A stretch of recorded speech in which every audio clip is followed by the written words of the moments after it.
City Council meeting of January 2nd, 2020 has come to order.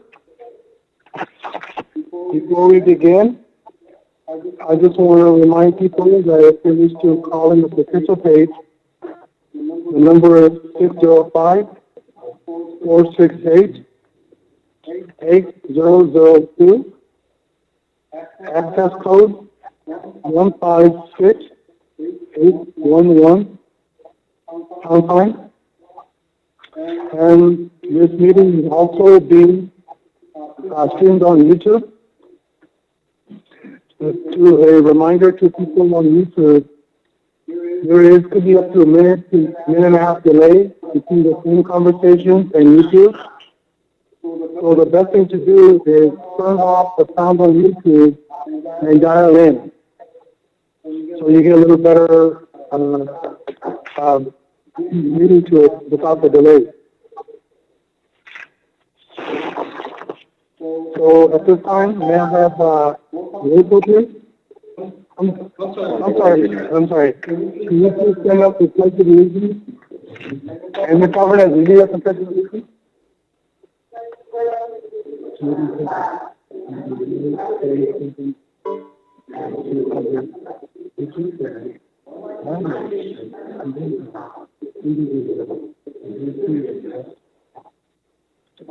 Please remain standing for the week founders and military members. Moving silence.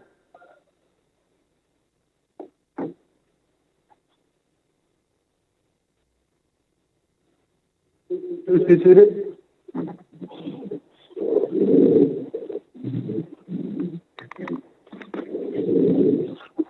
May I have roll call, please?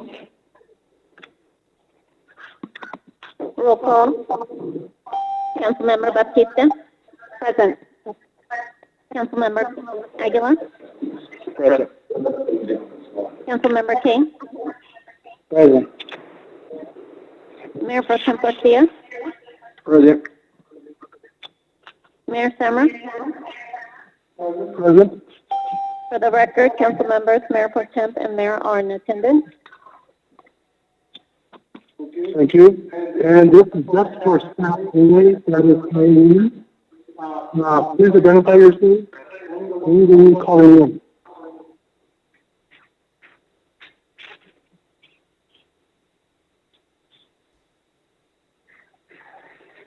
We don't have any staff members calling in. This is Trevor Taniguchi from the City Attorney's Office. Okay. Anybody else?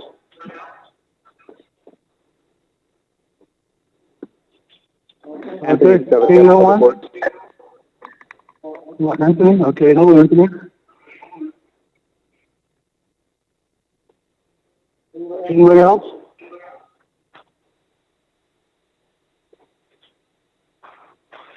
If not, then we'll go on to citizen announcements. There are no reportable actions. Nothing was given to staff. Council changes to the agenda?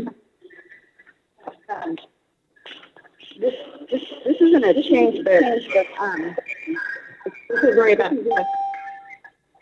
I just want to make sure I'm aware of the.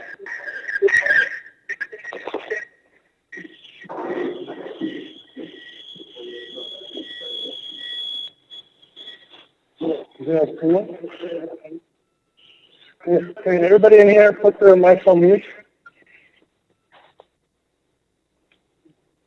Okay, let's try this again. This isn't a change to agenda, but I'm aware of the expiration date of the executive order that was put in place in April, and I just wanted I had the date of May 31st. I just wanted to ensure that our city manager addressed, either ridding or amending the face mask, or us revisiting and in his announcement about the emergency order for Livingston.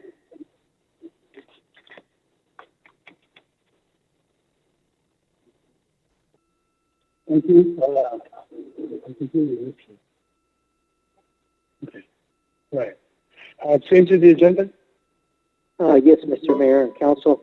we would, given the fact that Mrs. Susana Hernandez Medina from Wildan could not make it because of issues related to the unrest happening in the Sacramento area, we are going to be tabling the item associated with the LMDs, which is Next meeting? continue it to the next meeting. Thank you. Any other changes, Council?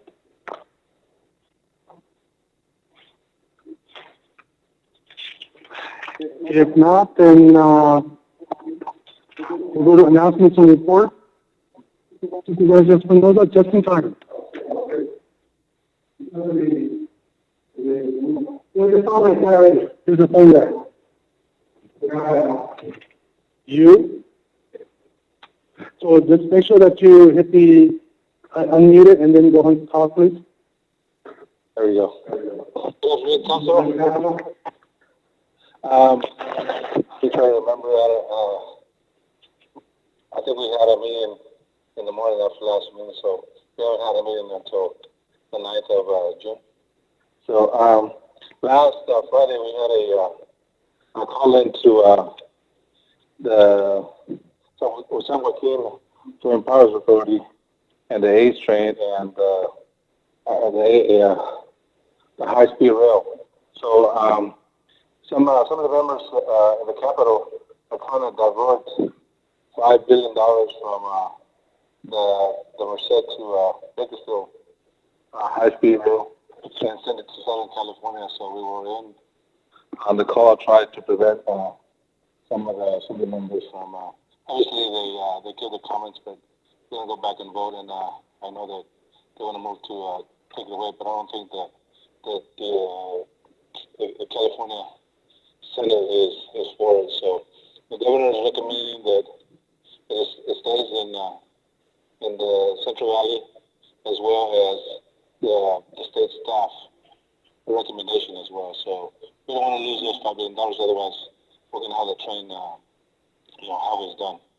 So those $5 billion are critical for the Central Valley, and from Fresno to Merced needs to be done, and especially all the way to Bakersfield. And from there, obviously they want to do other stuff in Southern California. So whatever, if the city, I don't know if they say you were that, the city sent a letter to the state reps, Aaron Gray. I know that he was on the call.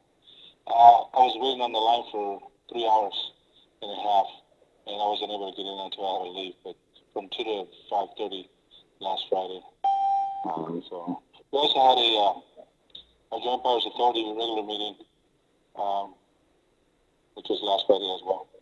And I know that there's a swap of land in Merced to try to do more parking in the San Joaquin's, where the Amtrak stop in Merced, where the post office. We're trying to exchange where our parking spaces, our lot is close to the post office, and the post office has a lot next to ours. So we're just trying to swap it and try to improve that so we can have more parking for the future in Merced as well. Trying to remember what else. I don't remember my notes. But, that's all right now. I know that we're trying to, next meeting is on the 9th, like I said. Monday, the county administration building will be opening up the building for regular office hours, so the public will be able to come in and do business in the county. And Tuesday will be the first open public meeting at the Board of Supervisors. At the meeting on the 16th, we're going to have our second meeting of the month, and then we'll be discussing the county's budget, approving the budget for 2020 and 2021. So other than that, that's all my comments.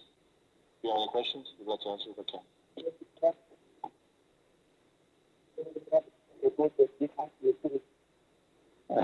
No. Well, you got to be kind to yourself too. Well, we are trying to be kind to the citizens, I know you, I don't mean, we have a lot of uncertainties, with COVID-19, I know the county does too, everybody does, is take those into considerations when you apply for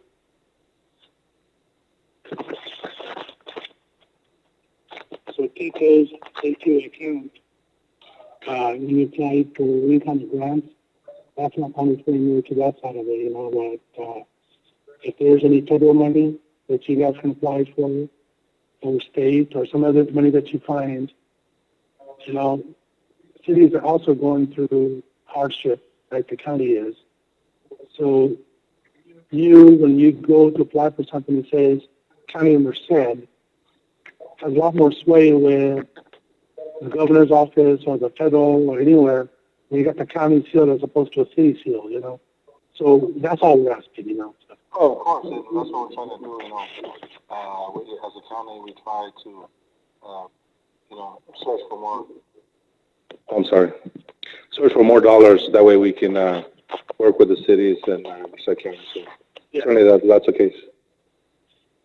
Also, Supervisor, we've been doing this COVID conference calls twice a week, as you know. I just wanted to go on public record to say that the health department, Becky, Dr. Sandoval, everybody has been great to work with. I just wanted to public knowledge that they have been a real asset in making things, at least getting our questions answered in timely manner. I really want to show that we appreciate all of their hard work as well. I want to thank you too, and Jose, you know, which is we in the beginning of with the virus, you guys were instrumental in getting to make sure that we had the public health officer and the doctor on the line to answer as many questions. I know they were not being present, and so after a lot of asks from the rest of the mayors in the county, we were able to get them at least once a week. We were having meetings on Mondays and on Fridays, but at least 1 week of 1 day a week, they're able to, you know, answer all the questions. And I know that Jim Costa always has a representative, or he's on there too, as well as Aaron Gray's office too, representing the state. Yeah, I just wanted to, I know the electeds, and I'm not saying they don't deserve it, but we get recognized, but sometimes the people that are doing the heavy lifting don't always get recognized. Just wanting to acknowledge the health department there. They've really been good. Before then, Thomas, I just want to thank Moran for helping out, and Roy Larks, they were working on free masks and free tomato plants. You know, along with the city, I know that the city was being supportive, and also too, I was asked by Jeff Rivera, former council member of Alwada, and I can't remember the other guy's name, if the city or the council, the Livingston City Council can work with Jose Moran, which will be represented in that group, about having movies at the park, and they would like to use, if it's possible, with the church parking lot over here, the dirt parking lot, and the park to show movies for the kids throughout the summer. So we're going to be working on that now, and me supporting, of course. So hopefully the city council can probably pass it on to the recreation department. That way they know, or can at least put it on the agenda so that you guys can approve it. Make sure that we're all working together for the benefit of the community. Yeah, we'll make sure that we partner up and things like that. Okay? Other questions? Any questions from the public? You had a question? No. Right. Thank you very much. Staff announcements and reports. I will start out with Public Works. Anything to report?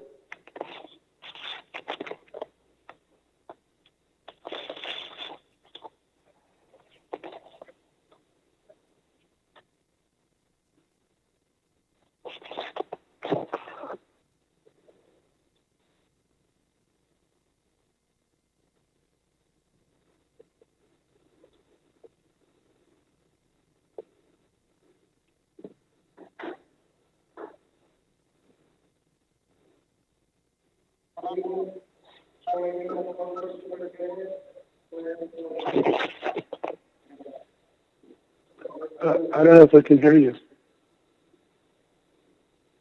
Hello, Tony Avina, Public Works Superintendent. Can you hear me? be doing the public works presentation. My boss had emergencies. Mayor, council, public. Report, which right now we're in the midst and at the end of an energy project. Some of the units being replaced at the Child Development Center in Walnut.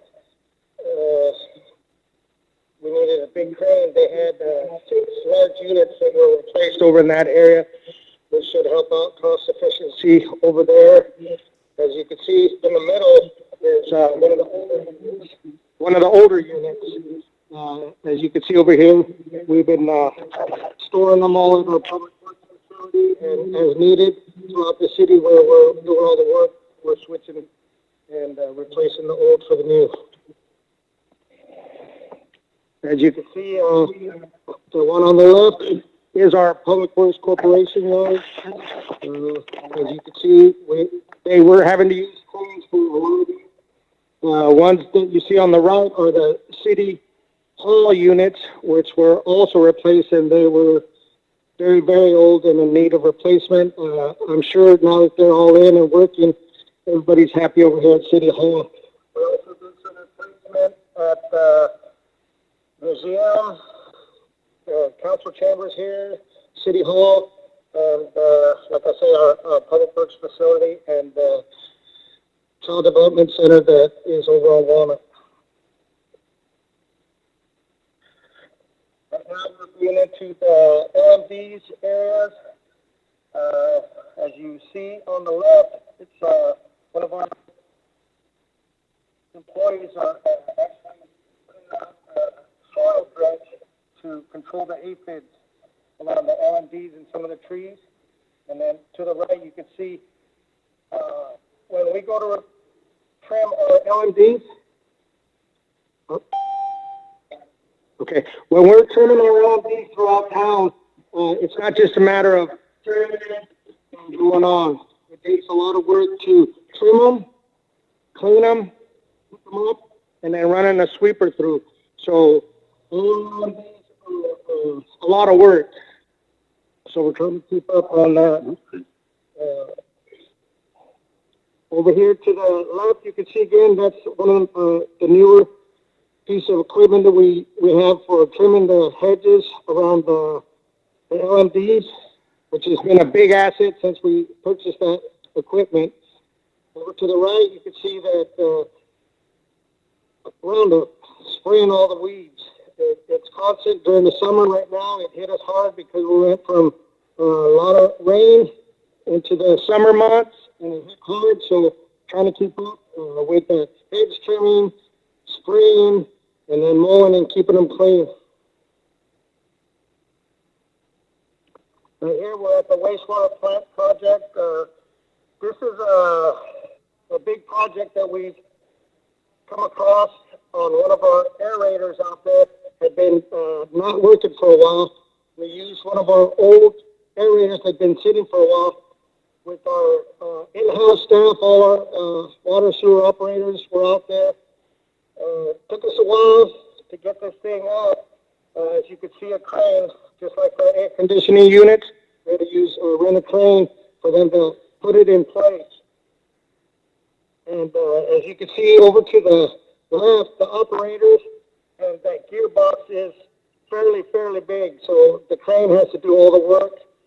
To the right, you can see the aeration process when the water is low, and what it's doing, that motor up above that big box and the gearbox is what's making the impeller turn.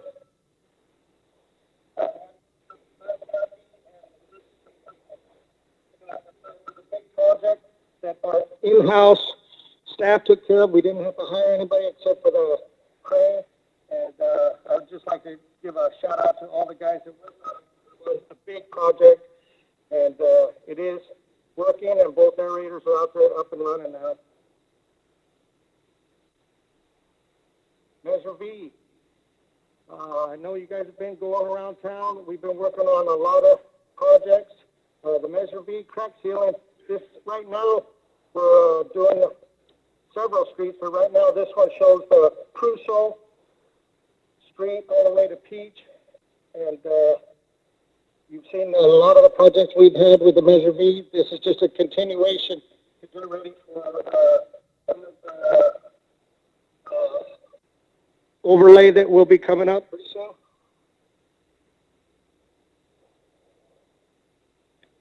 So here you see the Main Street project. We've been also trying to get rid of the bumps on Main Street, the cracks, not just for the cracks, but to seal them afterwards.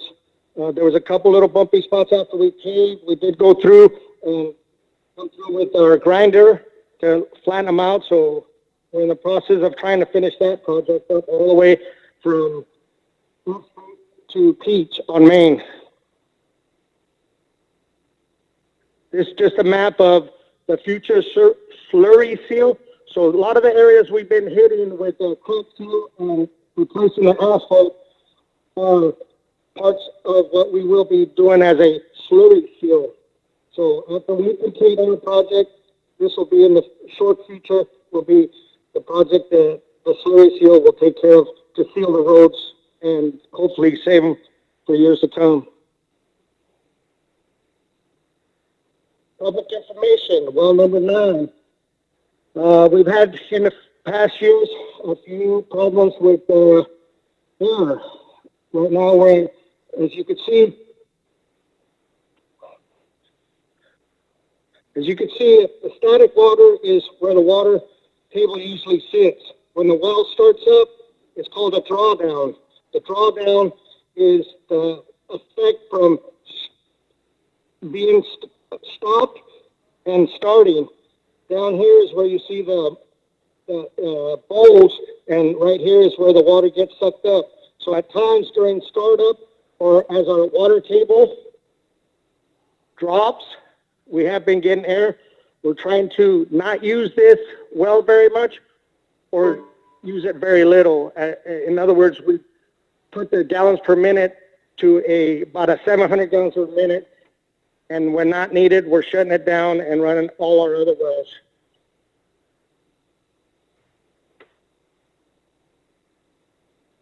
And that's about it. Any questions?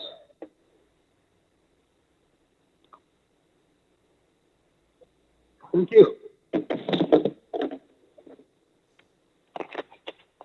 Fire department, anything to report? Fire department did not have any reports this week. Department? I don't have anything to report. Anybody from public, from recreational line? I am. Can you hear me? Yes. Perfect. Okay. Becky Benoit with the Recreation Department. I just wanted to let you know I've already sent each of you an agenda for our Rec Commission meeting this Thursday at 6 o'clock in the council chambers. We have quite a full agenda, and we're going to be talking about programs to come. It's going to be a great evening. Also, starting next week, we will be taking mail-in registration for soccer. So they will be able to get forms out in front of the building and return them through the mail slot, or they can return them by mail. And then if you guys can mark your calendar for June the 26th, Phantom Fireworks is coming out again and doing a sampler showcase of their new fireworks that they're going to be selling in their stand. So last year she put on about a 30-minute show. It was a lot of fun. This year we're moving it to Alberna's Field so that people can sit up in the bleachers and a lot more people can see and spread out versus having it downtown. And it starts at 8:30. Okay. Any questions for the recreation? Hey, Jackie, this is Jose. If you could take a quick moment and explain to the council and I, now that the actual parks are going to be used by organized groups, for soccer, et cetera, when they come out and they decide that they need to set aside certain dates over the course of several months for practice? I know that we have more than one group that how do we keep it equitable so that one group doesn't check out all the dates for 3 months at a time? Can we split the dates? Because sometimes they want to practice during the week versus weekend. So I don't know if you want to share a little bit about that. So basically, we have been operating on first come, first serve. We ask for folks to give us a written calendar so they're not calling us, every day before they get ready to use the field. We can calendar it. And up until now, we really have not had an issue. People just kind of, they either go to the school or go to Gallo Park, or they use the basin, or they use up above. The problem is our soccer leagues all the way around are growing like crazy. I mean, our leagues that used to have 1 or 2 teams now have 8 to 10 teams. And so it is something that we'll have to look at as the need arises. But we have not had to worry about equitable because they kind of work it out among themselves. So it's something we'll have to look into. All right. Thank you, Jackie. That's certainly something that needs to be looked. That's something certainly that needs to be looked into, because there's some groups that are basically saying that if one group rents it out, for 3 months at a time, that they don't have access to the park during the weekdays. Hey, Jose, this is Gagandeep. I got a quick question. You know how Jackie said that she'll be using the Joseph Gallo field? I mean, this is the same discussion we had last council meeting. Those parks should be for residents. If we're sending teams out there, we need to get with the high school or the middle school and see if we can use their grounds. Because the residents are complaining, they want to play on the park. They don't want 20 cars parked in front of the houses so we could have soccer games right there. So maybe it's something that... Go ahead.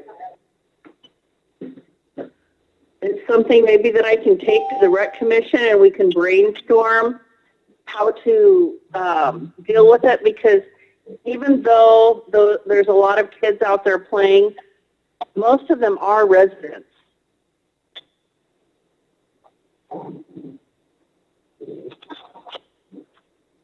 Yeah, because I've noticed last year we had students coming out of Atwater, Turlock signing up because they were saying it was cheaper. So maybe we need to look into raising the prices for the outsiders and just keep them same for the locals. Is that something you guys talked about? Well, we have talked about within our own leagues. The leagues that are using the other parks are traveling teams from people that have organized it within our city. But the city leagues have about 20% non-resident. And I'm not sure what their ratio is, but, we can certainly find out. And, there's something that we'll have to look into, because I don't really have all the answers on if the school, do they have to rent it from the school? Is there funding available for that? Where can they go? It's not as simple as just, go play over here. So we can sure look into it. And the reason I brought this up was last year I had one of my sons in a soccer game, and we were scheduled to play at Joseph Gallo, but there's residents playing there. It's hard to tell the residents, hey, you got to leave. We're going to play practice right here. What league are you in? Because that was last year. My son was playing for the city league. So the coach must have just decided to practice over there, because we do not schedule anyone to practice anywhere other than the sports complex during our league. So maybe that's what it was. Unfortunately. At Joseph Gallo, and then there was residents from those neighborhoods playing at those parks. So it was kind of hard to tell them, hey, move over, we're going to practice. Right.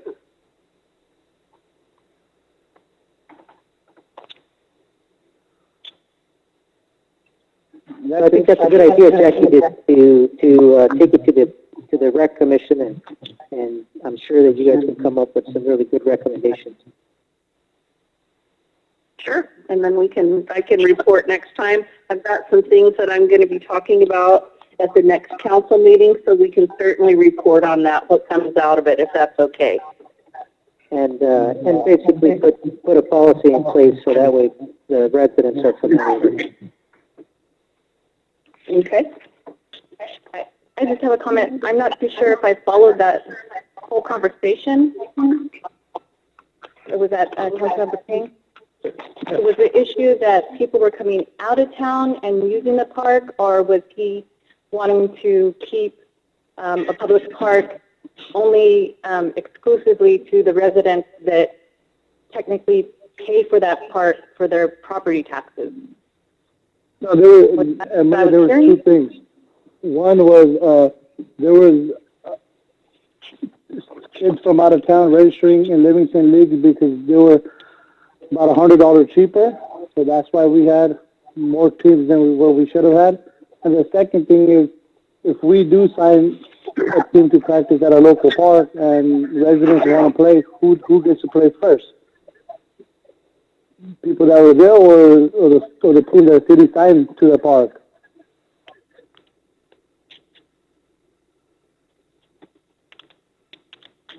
Okay, exactly, council. I think as far as the fee schedules and all that, I think that needs to go to the Recreation Commission and bring it back, including schedules on how games and practices are set up there. So I think we need to send it out there to make sure that Livingston kids have the first dibs at playing at certain fields. You know, we don't mind supporting kids from out of city, but Livingston kids first. Beyond that, I think we need to just send it to the Recreation Commission. Okay, Mr. Kang?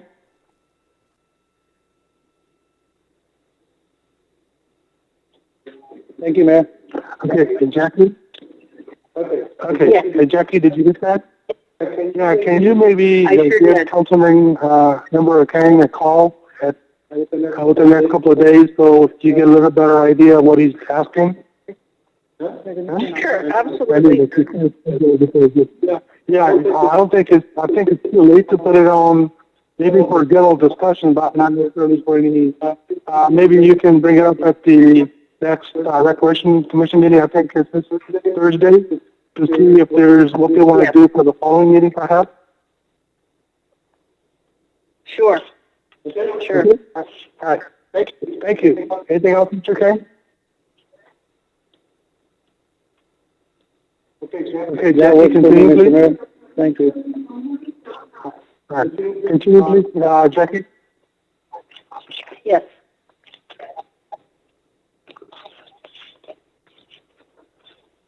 Anything else to report?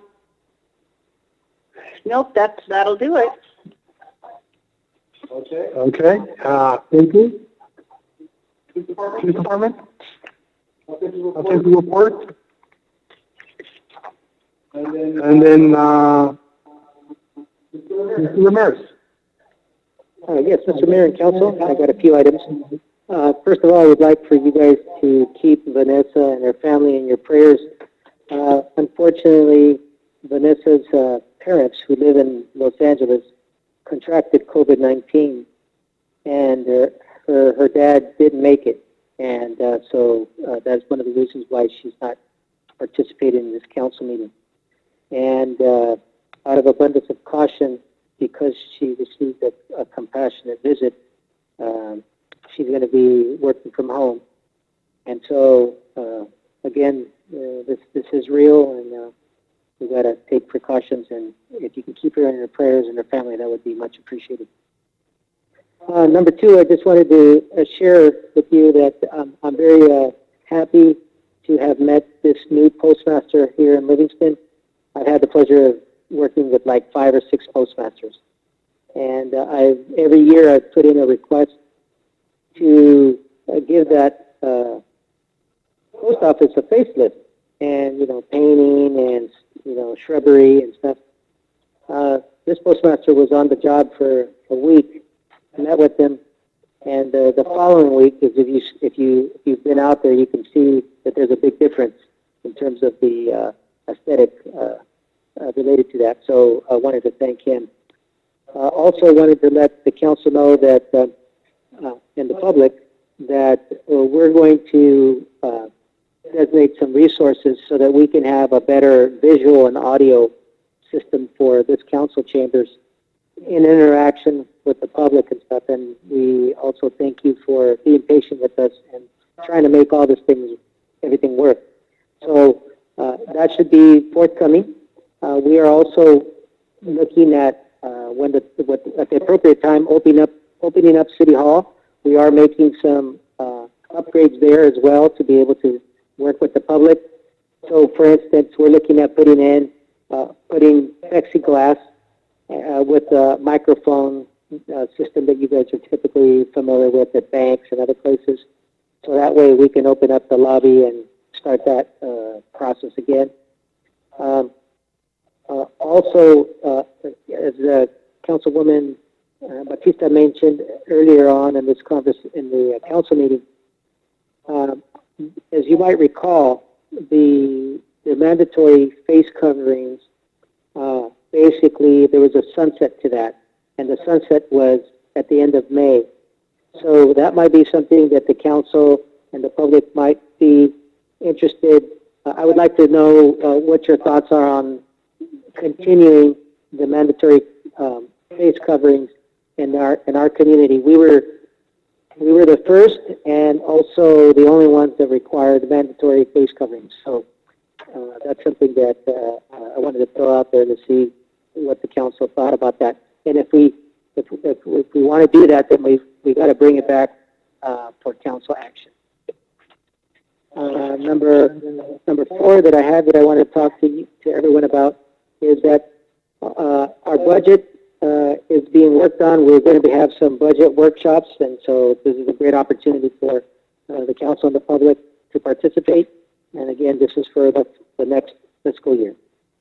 We also had our mini subdivision meeting today, and as you might recall, there's 35 acres that's being master planned, and there's some property that has already been sold to Visionary Housing, and they're moving forward on building some multifamily housing over on that side of Trusso and be behind that. So they're moving to steam ahead. And lastly, we will work looking at providing movies at the park with the kids. So thank you, Mr. Moran, and thank you, Supervisor. That's all, unless there's any questions for me. Council, any questions of Mr. Ramirez?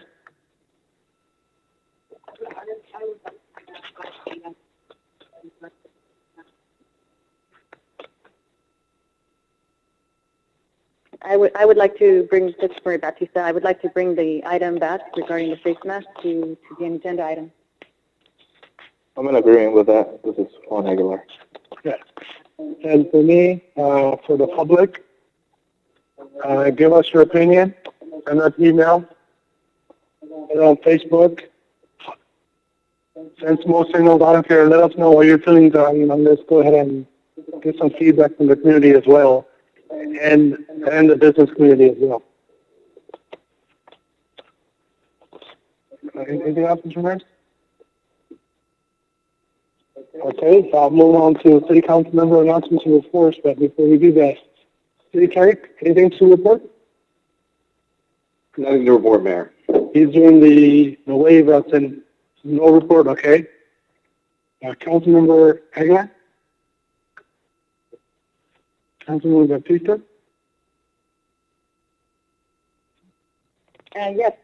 I wrote this item down because coming through town, and I realized that the flags were taken down, and I'm not sure if I had stated that or if it needs to come back before council to leave our flags flying.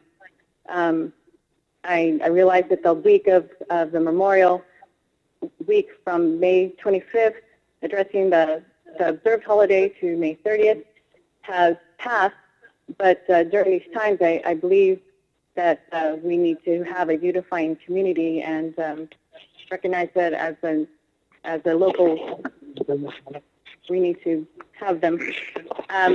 Also, thank you.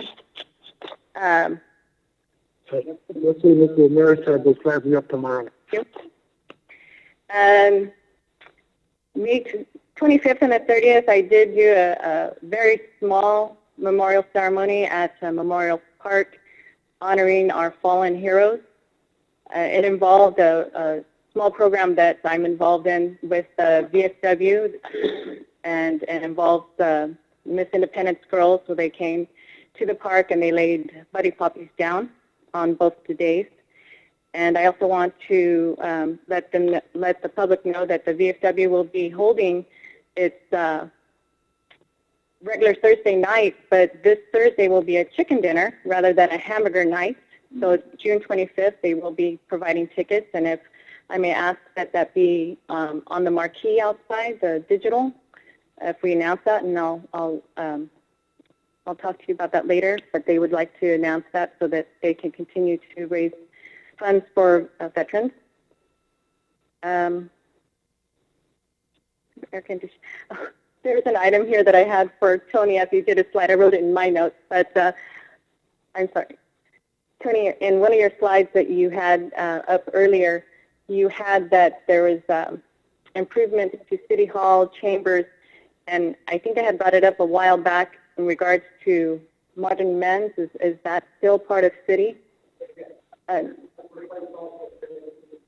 Okay, but after last Wednesday, after this past Wednesday?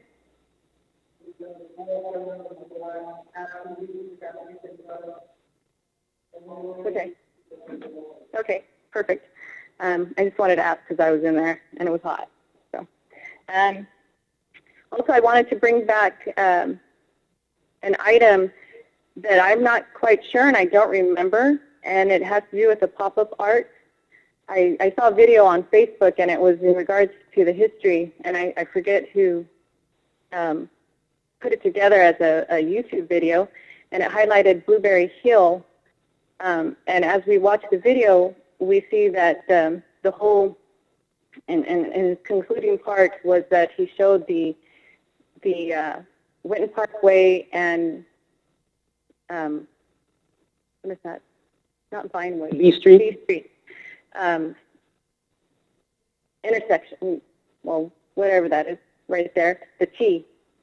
And so I wanted to bring back the pop-up art that we're doing, so that can come back as an agenda item, so that we as a council can discuss, you know, how we want, because there's a clip that's also featured in that Blueberry Hill documentary that highlights, and it goes over, and it's one of the areas that we see. And again, when we see Livingston, and that is a gateway into our town before you come downtown, I'd like to also sit down and have a discussion and vote on some items, get some feedback from the public as to what the vision of Livingston as we move forward with the pop-up art, and find out from the community what other the representation overall of Livingston. And that's about it. Oh, also, I was going over to some old notes. I was cleaning house just like everybody else has been doing over this time. There was like a warrant register that I had seen, but I'd like to request that this is dated December 2018, and it kind of, this is a really thick one, and it kind of itemizes, is that correct? The warrants a little bit more than what's presented to us now to the public, so that we can have a better understanding of exactly what it is. They were presented in a whole different fashion. So if if that could be something that I'd like to request, that way it's readable, we're able to understand it a little bit better. Councilmember Baptista, as a matter of fact, we have it ready.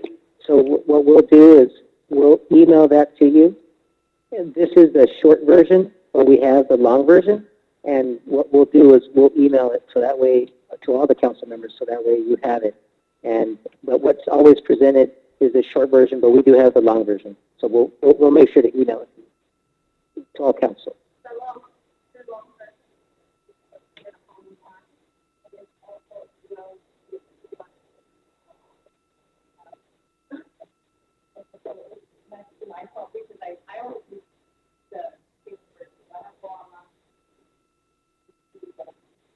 Thank you, Monica. But thank you. I'll have to get online then.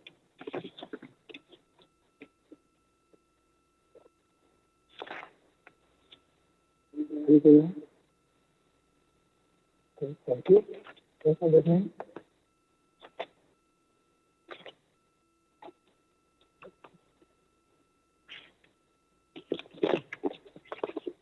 Councilor Kang, anything to report?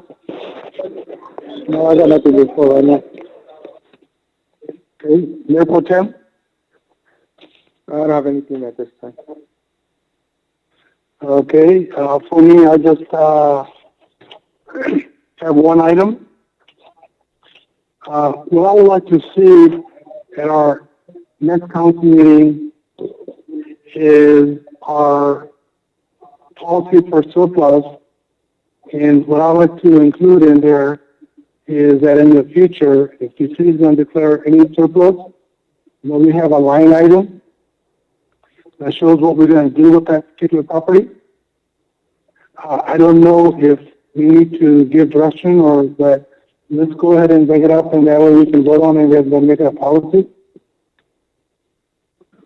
Okay. Will do, Mayor. Thank you very much. Okay. And other than that, I don't have anything else. So we'll move on to awards, presentations, and proclamations. This is a presentation by Alina Torres, Community Engagement Coordinator, California Health and Collaborate Strategy to Reduce Youth Tobacco Use in Livingston. Are you guys still online? Hi, this is Alina Torres. Can you guys hear me? Yes, we're going to put up your, I believe you have a presentation. We're going to put it in. Yes, tell us when you want us, will you tell us when you want us to move the next slide, okay? Okay, perfect. Is it up on the first slide? It's a strategy to reduce, I think it's your main slide here. Okay, perfect. All right, so good evening, Mayor, council members, and Livingston community members. So today we're going to be speaking on the strategies to reduce youth tobacco use in Livingston. So if you could move it to the next slide, please. So thank you for having us today.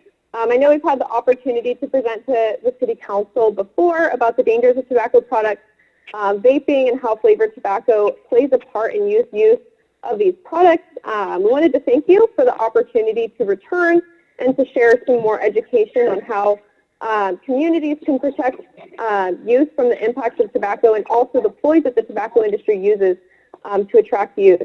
So as many of you remember, we're from the California Health Collaborative. You can see our map there. We're all throughout California, but we're headquartered here in the Central Valley. And we work with the mission of improving the health and wellness of all citizens of California, but especially the underserved and underrepresented. You can move to the next slide for me, please. All right, so as we dive into this topic today, we feel that it's important to first provide some background information on why preventing tobacco use among youth is so important. So each year, approximately 480,000 Americans die from tobacco-related illnesses, as reported in the Surgeon General's report. And tobacco use continues to be at the forefront of public health as it's the largest preventable cause of death and disease in the United States. And then tobacco also impacts minority populations disproportionately in California, and that is by these tobacco companies use targeted marketing to specifically target African American, Hispanic, Latino, Asian Pacific Islander populations, and also youth. So today we're going to be focusing mostly on youth targeting. And why might these companies be interested in gaining youth users. If you could move it to the next slide for me, I believe slide 4. So they're interested in gaining these youth users because almost 90% of all adult cigarette smokers begin smoking by the age of 18. So the tobacco industry documents released during the Master Settlement Agreement in 1998. So it was a big settlement that allowed access to public access to these documents. They released all this information, and we found a lot of information regarding that young people have been targeted by these tobacco companies for many years in an attempt to replace older smokers, smokers who quit, smokers who get sick or die, with younger customers. And this is really important because the brain's peak period for developing addiction starts in adolescence. So if youth begin to use these products at a young age when their brain is in the developing stages, not only does the nicotine, which is a neurotoxin, interfere in the brain's development, but it also leaves youth more prone to developing a lifelong addiction to nicotine and possibly an addiction to other drugs. And then where have we seen this increase in the use of these products? So if you could switch it to the next slide for me, please, you'll see a graph. So we see this increase in e-cigarette use. So as you can see here on the chart, traditional cigarette use has decreased among youth over the years, largely due to community action and changing social norms. But these new devices that look colorful, they come in appealing flavors, and they're also easily disguised.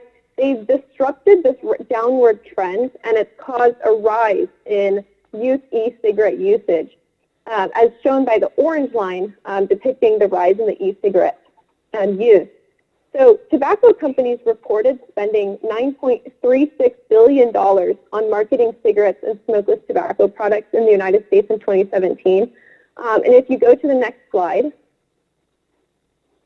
you can see some of these products that they're using to market. You can see they're very colorful. They're easily disguised. On the bottom left, you can see what looks like an Apple Watch, but it's actually a vape pen. In the top middle, you can see a sweatshirt where the drawstrings are actually a vape device. And there's also different flavors. So in the bottom right, you can see it's like peach rings and also a mango flavoring, which is used to attract a variety of customers, especially youth. And then I also wanted to point out some of the new products that are becoming really popular on the market. So at the top right, there's one that's called Puff Bars. So these are they're disposable e-cigarettes, and they are about $10 each. They come in a variety of flavors. And as Juul has taken some of their flavored products off the market, these ones have kind of come right in and taken their place. They're very popular among youth. And then on the bottom left, right next to the Apple Watch, you can also see another product called Puff Crush.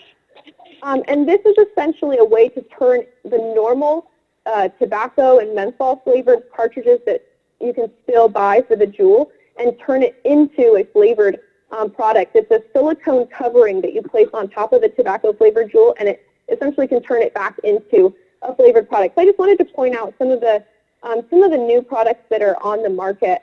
And if you could go to the next slide, please. This is all really important and relevant today because tobacco youth use is an urgent public health crisis, and flavored tobacco products play an important role in it. So many of us are doing what we can to come against it. So I know that for us and our organization, we're working to educate parents, students, and the community about these issues. And then other communities throughout California are considering ways that they can join in and protect young people as well. And many are turning to evidence-based policy strategies to create healthier communities. And we also wanted to point out one other relevant, important reason why this is important for today. If you could go to the next slide, please. So this is also important for today because research has shown that smoking can increase the risk of getting a respiratory infection. And this is a particular concern as we've been dealing with COVID-19 recently. So as many of us know, COVID-19 is a respiratory infection, and therefore when people smoke and vape, it can affect COVID-19 by for smoking, it can double the risk of respiratory infection. And then when people become infected, the severity of it can be worse as well from smoking. And then lung harm due to vaping can also lower the ability to fight the infection. So it's important now more than ever for people to quit smoking, but also to prevent people from initiating the use of these tobacco products, to continue to protect people's lungs from other dangers, including the likes of COVID-19. So if you could move to the next slide for me, please. So this one says key points. So with that, what I just covered, I wanted to quickly go over some key points when it comes to considering specific strategies in reducing tobacco use amongst youth regarding flavored tobacco. If you could move to the next slide for me, please. So as I mentioned earlier, there are almost 90% of people who start smoking, they start smoking before the age of 18. And then among those users, 4 out of 5 begin using tobacco with a flavored product. So when adolescents see these products, they come in a variety of flavors. Like I mentioned, the peach rings, but there's cherry, there's boogerberry. I don't know, there's a ton of different flavors, over 15,000 out on the market. And adolescents see these flavors and perceive less risk from them, especially the fruity and spice flavors. And this misconception is linked to a willingness to try these new products. And these flavors, the important part to know about them is the flavors mask the harsh taste of the tobacco, and it makes it easier to use them, and it also makes it easier to become addicted and therefore lifelong users. And these flavors are constantly evolving, so the ways that we protect our youth must evolve with it. So for example, if you move to the next slide for me, please. In 2009, the sale of flavored e-cigarettes was banned, and as a result, other flavored products that were already on the market grew in popularity, like some cigarillos that were already on the market. They grew in popularity because they weren't included in that ban. And then as we've seen, and as I mentioned earlier, there's many new types of flavored products, like flavored e-liquids that have come on the market. So the policies that we keep up, the policies need to keep up with the market, because what we do know is that, if you move to the next slide for me, please. What we do know is that policies that restrict the sale of flavored tobacco have proven effective at reducing tobacco use. So these policies, they provide an extra measure in place to help deter tobacco use, especially amongst young people and those who are trying to quit. So if you could go to the next slide for me, please.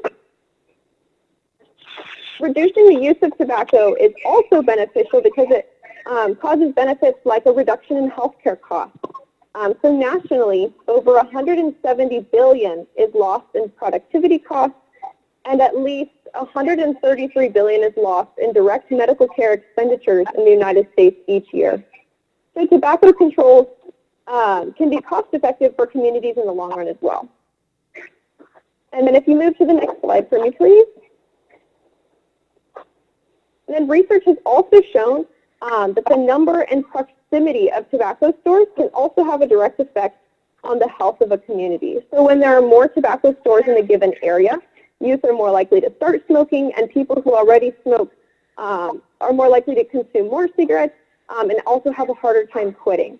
And in the U.S., we have a lot of tobacco stores. If you could move to the next slide for me, please. There should be a chart there, and it shows that there's 27 times and 28 times more tobacco stores than there are McDonald's and Starbucks, respectively. So the access that our communities have to things like food, alcohol, and tobacco reflects the community's health. If you could move to the next slide for me, please. And while Livingston may be a smaller city, these choices that we make have a big impact on the people in the community, especially as research has shown that a community's desire for healthier and tobacco-free environment is often ahead of state and national readiness for change. So you, City Council, you guys have a unique place in your community because you know your people, you know your city, you know the needs of your community. So when you all make a decision regarding the community, they can reflect the priorities and they can serve your community well. Unlike, if you move to the next slide for me, please. Unlike the limitations that some federal and state policies have that contain loopholes that decrease the effectiveness of these policies. So this part right here shows federal policy that's currently in the works to limit pod-based e-cigarette systems. So those are like the Juul systems. But on the right, you can see all of the different products that will be excluded from that. So including like the puff bar that I mentioned and any like open systems that liquids are put into the cartridge or the tank. So regardless of what the state and country is doing, communities can really fill the gaps to further protect youth, especially when broader policies fall short. So I'm now going to pass the presentation on to my colleague, Balia Zhang, to share more on what other communities have done. Thank you. Okay, so hello, can you hear me? Yes. Okay, so next slide, please. Policy options. All right, so good evening, Mayor, Council Member, and Livingston community members. My name is Bao Zhang, Program Manager for the California Health Collaborative. And here I'm going to share some education about policy options that other communities have implemented in California. Tobacco control has been around for quite some time now and started taking off due to the overwhelmingly evidence proven through data over the years with the health impact tobacco has on people and on the environment. So as Alina shared some of those alarming facts with you just now. So next slide, please. All right, so this slide here explains location and density, the first policy that I would like to educate you on. That's placing a cap on the numbers of retailers to its population size and distance between retailers. So for example, placing a cap where stores cannot locate within 1,000 feet of an existing store. Data has shown the increase of youth when retailers are concentrated in neighborhoods. For example, there was a study done by Preventative Medicine in 2008 on California high school students, and it found that the prevalence of current smoking was higher at schools and neighborhoods with 5 or more tobacco outlets than the schools and neighborhoods without any tobacco outlets. Next slide, please. So here we have sale restrictions. So pretty much what this is the sale of products like flavored tobacco products, electronic smoking devices, cigarettes, components, accessories, and flavored tobacco enhancer like the Puff Crush Alina explained earlier. She also mentioned that menthol and other flavored tobacco products are considered starter products. So that helps establish long-term tobacco use, particularly among youth. So restricting the sale of all flavored tobacco products may reduce tobacco use and the counter the tobacco industry has with targeting youth. So the sale restriction policies are becoming more common, as now over 80 cities in the state have banned the sale of flavored tobacco products in the effort to curb youth vaping. So the first city in the Central Valley was Delano back in November. And then the most recent one took place 2 weeks ago. The city of Oakland banned the sale of flavored and menthol tobacco products at all tobacco stores and pharmacies. All right, so next slide, please. Okay, so here we have tobacco retail license, also known as TRL. This one has been around for some time now. The license will allow local government to require tobacco retail to pay an annual license fee in order to sell tobacco in their cities. This protects public health and the safety by ensuring that retailers comply with reasonable retailing practices. It provides the ability to enforce local restriction on the sale of products like flavored tobacco. A TRL also provides meaningful penalties if the merchant sells tobacco to underage youth or violates any other law related to tobacco use sale. Additionally, a tobacco retail license allows for community to adopt additional restriction to which tobacco products can or cannot be sold in city, and provides a means for sustainable enforcement of these restrictions. So these fundings are for additional law enforcement hours that are built in so that the burden is not left on the city to fund this separately. So for example, Delano's recent passing of restricting the sale of flavored tobacco product was an additional restriction that was incorporated in their already existing TRL that they've adopted a few years back. So next slide, please. So here we have why. Why do we do what we do? So we believe in creating a healthy environment for the community to thrive and to live well. So when we think about the communities that we serve and work in, as a public health advocate, we take to consideration places and neighborhoods. We like to have questions like, what does the environment look like, and what impact does it have on people and in the choices they make? So, and then we also consider what are the outcomes with the environment. We also consider what are the existing policies, and then what are the absence in policy, ensuring the health of the people. I'd like to turn this presentation over to Daniela, Livingston youth, who will share local data on in a local perspective. Okay, thank you for your time. Hello, can you hear me?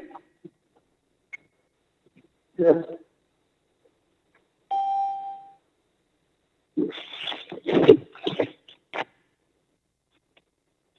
So, hello, my name is Daniela. I'm a high schooler and a current resident here in Livingston, and I will just get started right away. So, as you can see here on the California Community Health Assessment Tool Map, Livingston has a total of 15 tobacco stores. The red dots are stores and the yellow boxes are where schools are. This map shows stores that are within 1,000 feet from schools.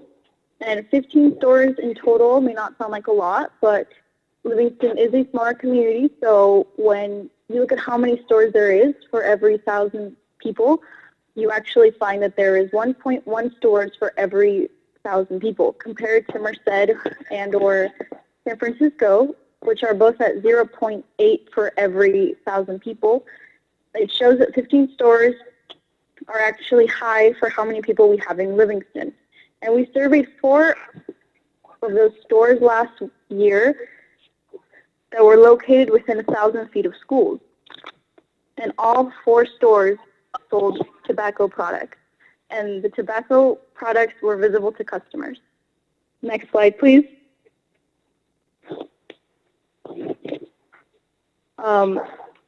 We also asked some community members their opinions on a policy to restrict the sale of flavored tobacco products in Livingston, and we found that 92% of people that we surveyed believed that flavored tobacco products may be more attractive to youth than non-flavored tobacco products. 95% of the people we surveyed believed communities should try to prevent youth from using flavored tobacco products. 90% of the people we surveyed support a local policy that restricts the sale of flavored products, including menthol, electronic smoking devices within 1,000 feet of schools, and youth-serving organizations. Next slide, please.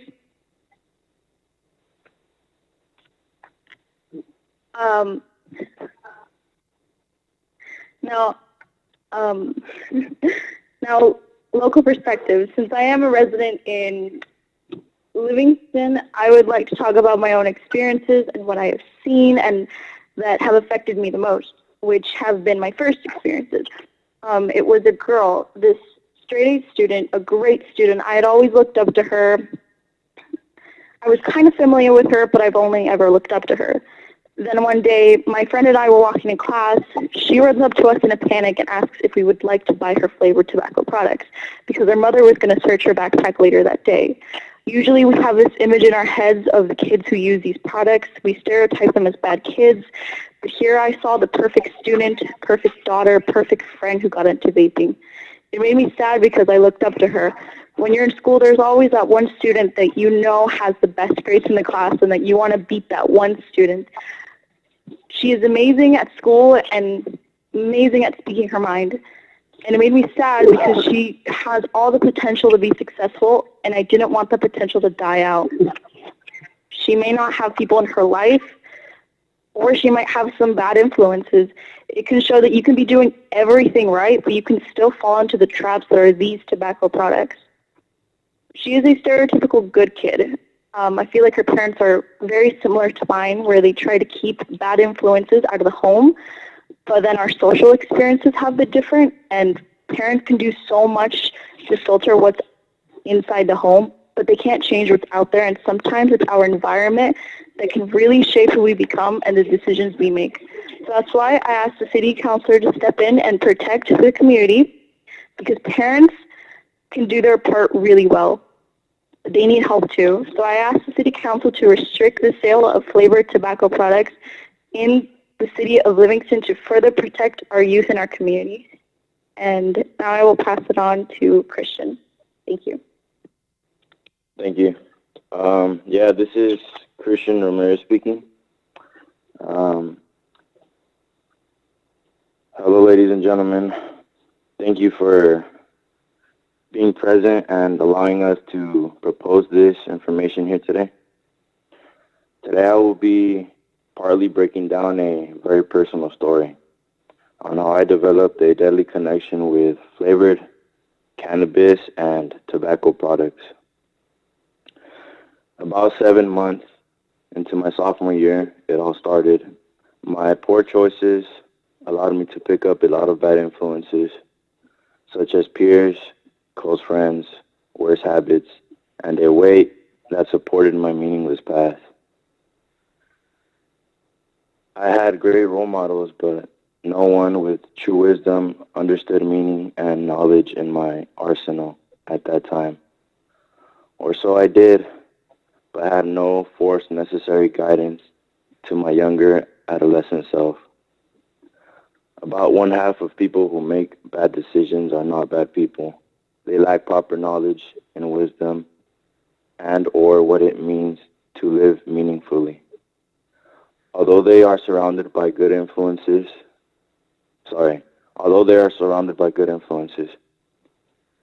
by junior year I found myself addicted to smoking tobacco and cannabis cartridges, which also happened to carry some sort of flavor. I found myself doing odd jobs to get enough money to buy these toxic cartridges, as well as looking for any money I could find around the house. My older brother helped me out a lot. He gave me his point of views and helped me find a path that was meaningful. I look up to a few adult figures in my life. Not everybody has that person in their life. Even if they do, that person may not have the right information and or tools to help guide the young to a healthy, luxurious, and fulfilled, meaningful life. To protect our youth from vaping, it requires everyone's involvement: teachers, parents, and local leaders. Restricting the sale of flavored tobacco products will be a step closer towards protecting us as well as our future generations to come. We need a strong policy and action with our local leaders that shows a fight against youth's accessibility to tobacco and other flavored vaping products. With this in mind, my ask from you, Mayor, as well as City Council, is to restrict the sale of flavored tobacco products in Livingston, to start a chain reaction that will help ease this epidemic. Thank you for your time. Right, this is Alina Torres again. So that concludes our presentation, and I wanted to open it up to any questions or any comments. Okay, I'm gonna open up for public to ask questions. So if you guys want for comment, so if somebody has a comment to make, and I see it's others that are coming up there. So go ahead and ask a question. I'll make a comment, please.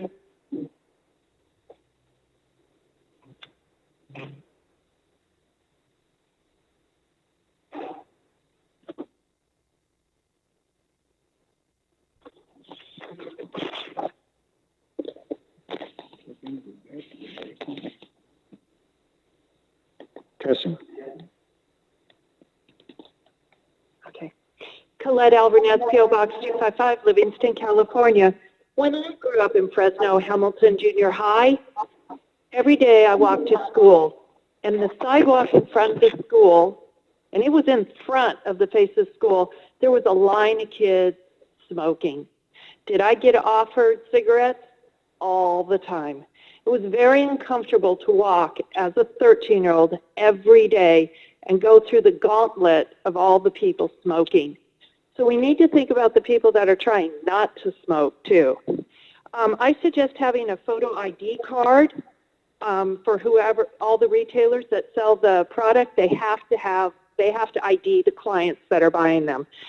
I also suggest having an identifying label on the product itself, a point of sale. That way, if the youth ends up with some of these products, you will know it came from this store. And if your law enforcement is noticing, hey, we are getting 20% of tobacco use of vaping from a certain store, there should be a policy that, you know what, if we keep finding youth with these products, you no longer will be able to sell it. You need to put meat in whatever you have. You need to have a policy. A mayor of a different city one time asked me, because they had a funding issue of a baseball field, and some people were pushing because tobacco companies wanted to put ads on the back of the baseball field. And he wanted to know what I thought. I didn't live in this community. It wasn't my city. But this is what I thought. And this is what I told the mayor. If money wasn't involved, what would your decision be? What is the right thing to do? And then sometimes we have to take the money factor out to decide what is the right thing, because it clouds the issue. When I was growing up, my mom kept quoting my pediatrician to me, even when I've had kids. Even to this day, my mom quotes my pediatrician to me. There are two categories when you're raising a child, especially a toddler. Edible, poison. That's it. It's either edible or it's poison. Tobacco, poison. Thank you.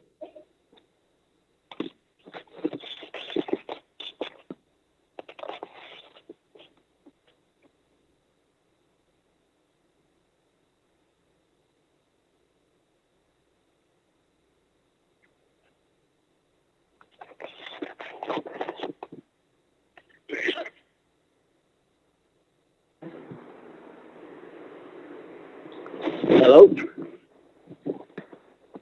Yeah, chime in. Hi, good evening. My name is Jose Moran, 945 Parkview Drive, Livingston, California. I think at least, I think this is probably like the third presentation or fourth within, I would say almost, probably at least a year and a half, close to 2 years. And I remember clearly that I think one of them was before the last elections, like almost 2 years ago. My question is, do we have to wait 2 more years for something to be decided, either as council members and city mayor, you are our leaders. What can you do? How should you act? You should act based on what you think is best for the community. I think Ms. Alvarez has mentioned something very important. If money wasn't involved, what kind of decision would you make? Are you okay with your friends not making money, profits, because they own businesses that sell those products? What if they were not your friends? What if they were not your possible potential donors for your campaigns? Think about that. Keep the money out. and make the decision without the money in mind. We're looking at what is best for our kids.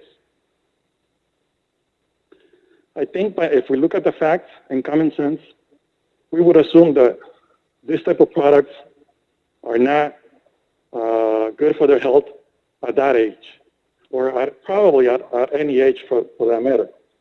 So since this is a presentation and you are allowed to respond to comments and suggestions and questions, I would ask from all 5 council members, what is your personal opinion in regards to the ban of flavored tobacco and vaping products in our city?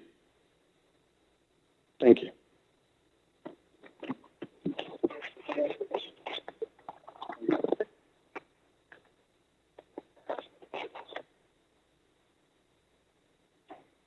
Can you guys hear me okay?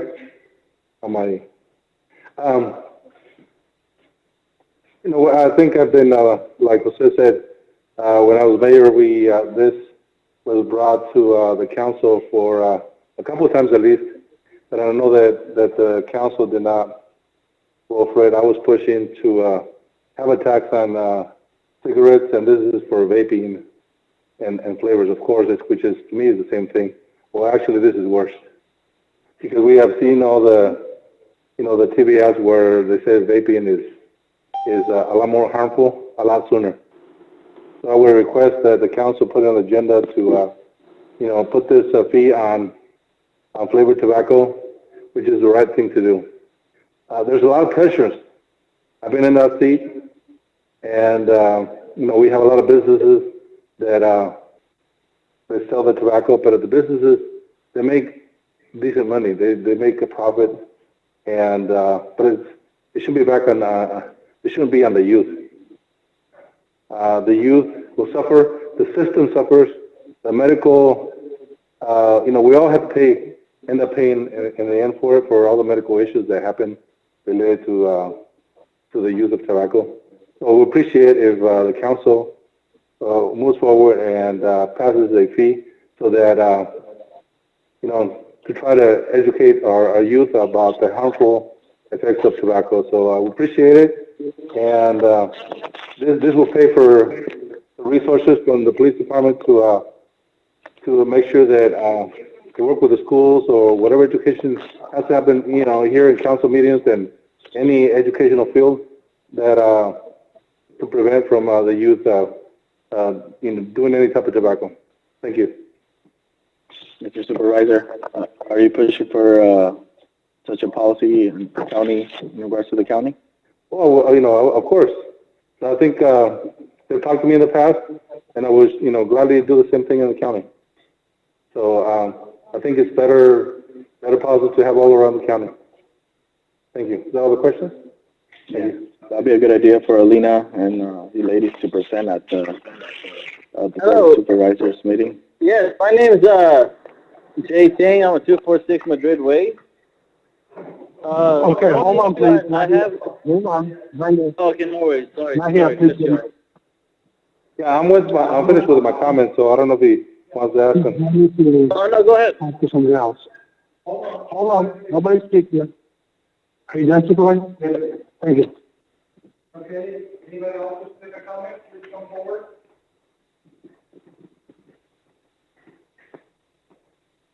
So can I start? Do I mute mine? Or?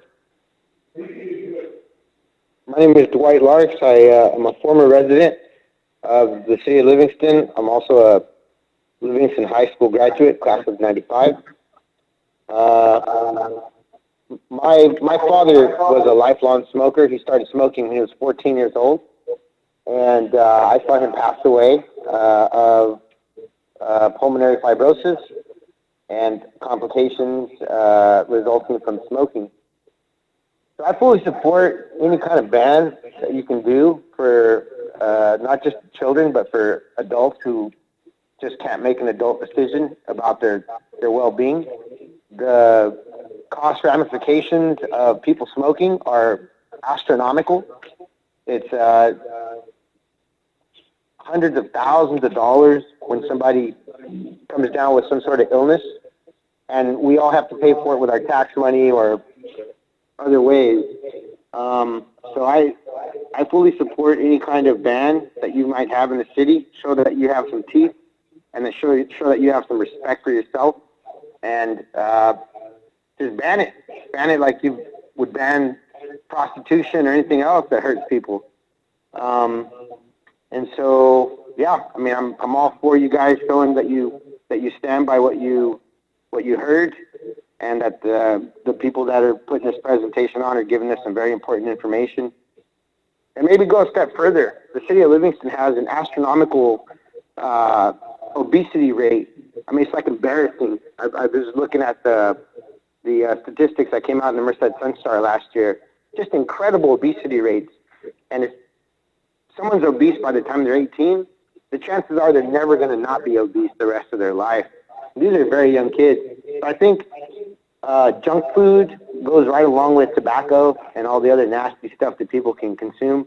So I just want to show my appreciation for this presentation and my appreciation for council bringing this to our town. And yeah, let's get after it. Thank you. Thank you. Yeah, Does anybody actually yeah, Jay Singh, 246 Madrid Way. Thank you. So as far as the tobacco user, I've been using tobacco cigarettes for about 14 years now, and all I have is menthol. And I'm pretty sure I speak for a lot of residents here in town that are not attending this meeting right now. And either you smoke menthols or you don't smoke at all. So there's no option between the two. So I don't understand like what the difference is between the two. Like I understand it's dangerous for kids, but tobacco is dangerous for kids either way you look at it. What makes the difference? Like why should we, people that are used to having something, have to go out of town to go get this when we could go just down the street from our houses and be able to be done with it?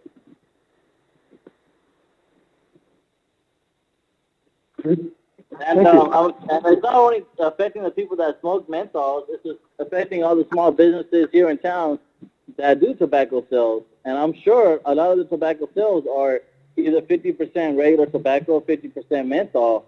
So you're losing out on, customer sales tax that's, beneficial to this city. But at the same time, it's not fair to the residents here that do smoke. And I just don't understand what the difference is between the two and why you guys are trying to get rid of one and not the other. Okay, thank you very much. Anybody else?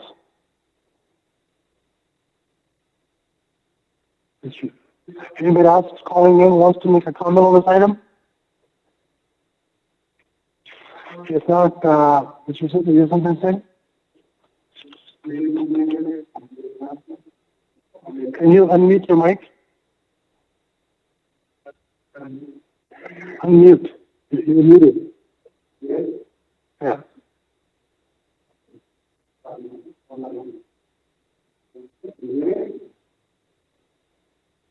Can somebody check the mic?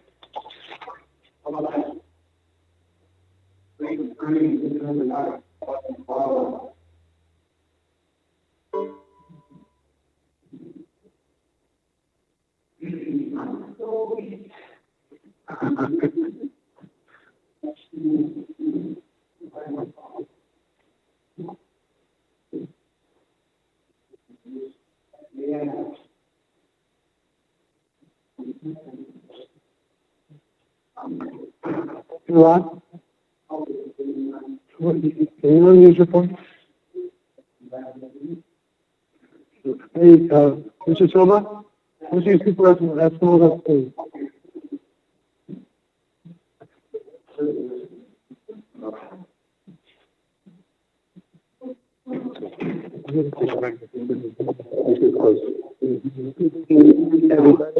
Mr. Mayor, council members, we're talking about vapor and smoking. I lost an aunt with lung cancer from smoking. My father died when he was 6 years old, and all from smoking. I know you guys are on a hard position because you guys don't want to hurt our business. I totally understand, but we got to think about our youth. And sometimes we have hard decisions, to make. I would benefit that period because we don't need that. And what we are doing, we are destroying our youth, killing them slowly. And on the long run, who's going to pay for all that? You, me, and everybody. And I don't think we got it in town. And I know it's not easy, but sometimes that's the reason you guys are out there to make hard decisions. But I am with you guys, with them. Okay. Thank you. Oh, you want us back? You want to mute it? Is anybody else in the public who's going to comment? Seeing no one making any comment, it is now closed to the public. Mr. Edgar, any comments? Yes. So I've been working with this group for some time now. I've been attending some of their meetings. I'm also had a few months ago, before the COVID-19 situation occurred, worked with, we had a conference call along with our attorney in regards to a policy. So I am 100% in support of having some type of policy or option to bring to the council for discussion. So I know that due to the COVID-19 situation, things kind of were held back, but I know Trevor's on the line legal, but the person I had been working with was Jose, our attorney. So unfortunately, I'm not able to ask him any updates because we're working together on that, but he's not on the line. But I just want to tell the ladies that and the students, the youth, that I am committed to working with you guys. I'm in support of you guys. I think I made that clear in the past, and unfortunately, things were slowed down due to the COVID-19 situation. But hopefully, here pretty soon we'll bring some options and agenda item for discussion with the council. Thank you. Yes. Brothers. Again, addressing all the comments that were made, my father started smoking when he was 8 years old, and he lived till he was 82. He also served nearly 30 years in the military, so he developed some of those habits due to what people in wars stress. My mom also had lung cancer, and she did pass away at the early age of 55. So again, the item that has been brought to us, and I have spoken with Ms. Torres, she did attend one of the meetings that I had here at the council chambers and brought this item for discussion among the group that we had there, bringing this to an awareness to the community. And tobacco sells in our town. We allow them, but targeting our youth is not tolerable. So again, I support their efforts in trying to minimize to banning. But I also want to stress, and I did say this to her in the meeting that we did have, is that we don't stop being parents. And again, Ms. Alvarez had made that a clear point when she stated that, she still hears it from a pediatrician. And as parents, we still are the ones that are educating our children. So we as well need to support workshops that advocate the education to our youth against drugs of any kind, any dangers, obesity. We really need to hit all those avenues that provide education and raising our children so that they can make the better of decisions. We learn them, being raised in a smoking household. That's what I was used to. But as an adult, I don't allow it because I've seen the effects, and, even passing by persons that smoke, I don't like it. But again, that's another choice of another person. So again, thank you for voicing your opinions. And again, Ms. Torres, thank you for coming to the conference and bringing this to us. And I am willing as a council member to have it come before us to discuss. Councilmember Graham, any comments? Public comment closed. Yes, it is. I'm sorry. So, Councilmember Graham? Any comments? No, I have nothing to. Yeah, no, I have no comment. Mayor Pro Tem? Yeah, I do. I just agree, or I agree, I should say, with Councilmember Aguilar on some kind of policy. And then, and also, it's not just banning tobacco in the city of Livingston. It also comes down to, like the Billy Councilmember Bautista said, parenting, education. I mean, we should push for something better in school for education on, drugs or tobacco and alcohol. Or maybe they could put on a class of the effects or whatnot. Have more presenters. So yeah, like I said, I definitely agree on some kind of change. So that's the only thing I have at this time. So, and I would just like thanks to the presenters for coming in today and taking their time presenting this to us and the city of Livingston. Appreciate it. Thank you. Thank you very much. And for me, I will need to know when do you want to schedule this as a formal discussion as well as a presentation? So does anybody need to bring this agenda this item? I do. I want to agendize the item as soon as possible. I know I have been working on that option for discussion. Maybe in not this coming up meeting, but maybe the next meeting. Give time. Yeah. Okay. And real quick on the comments that were made. I know that as a parent, we have the responsibility as teachers and the public and everybody else has a responsibility, but we're up here not as parents, we're up here as policymakers, and we have to practice that and look out for the well-being of our youth. So that's what we're here for the well-being of the full community, and we have a good opportunity to make a difference, and I think we should take advantage of that. Okay, thank you, Mr. Ramirez. Please, on the first meeting in July, let's go and bring it up for discussion. We may not make a decision, but at least we can give what we can or cannot do. Yeah. Yes, and one thing that I did want to ask about, Mayor, is I'm sure that they have sample policies, and they've given us some, so we can certainly work from there. Okay, we will do that, and I want to thank the coalition for bringing this forward. We will let you know when we get this item on our agenda, and so you can come in, depending on what the status is, whether either through remote or in person, to make a further presentation or have enter into discussion. I want to thank you guys very much. Thank you. Okay, thank you. And now moving on to public hearings. First of all, let everybody know that this item is going to be continued to the next meeting due to safety concerns for one of the presenters from where they have to travel from.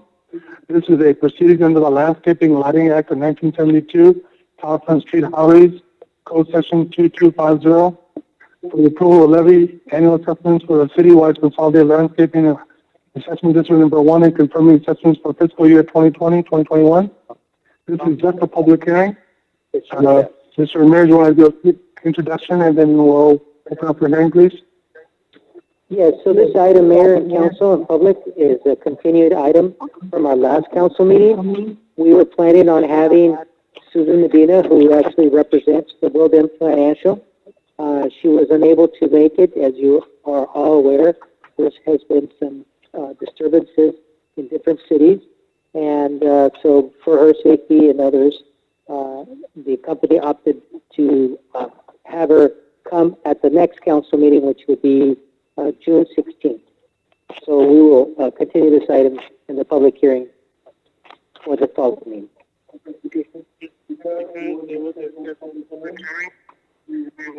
Take public comment.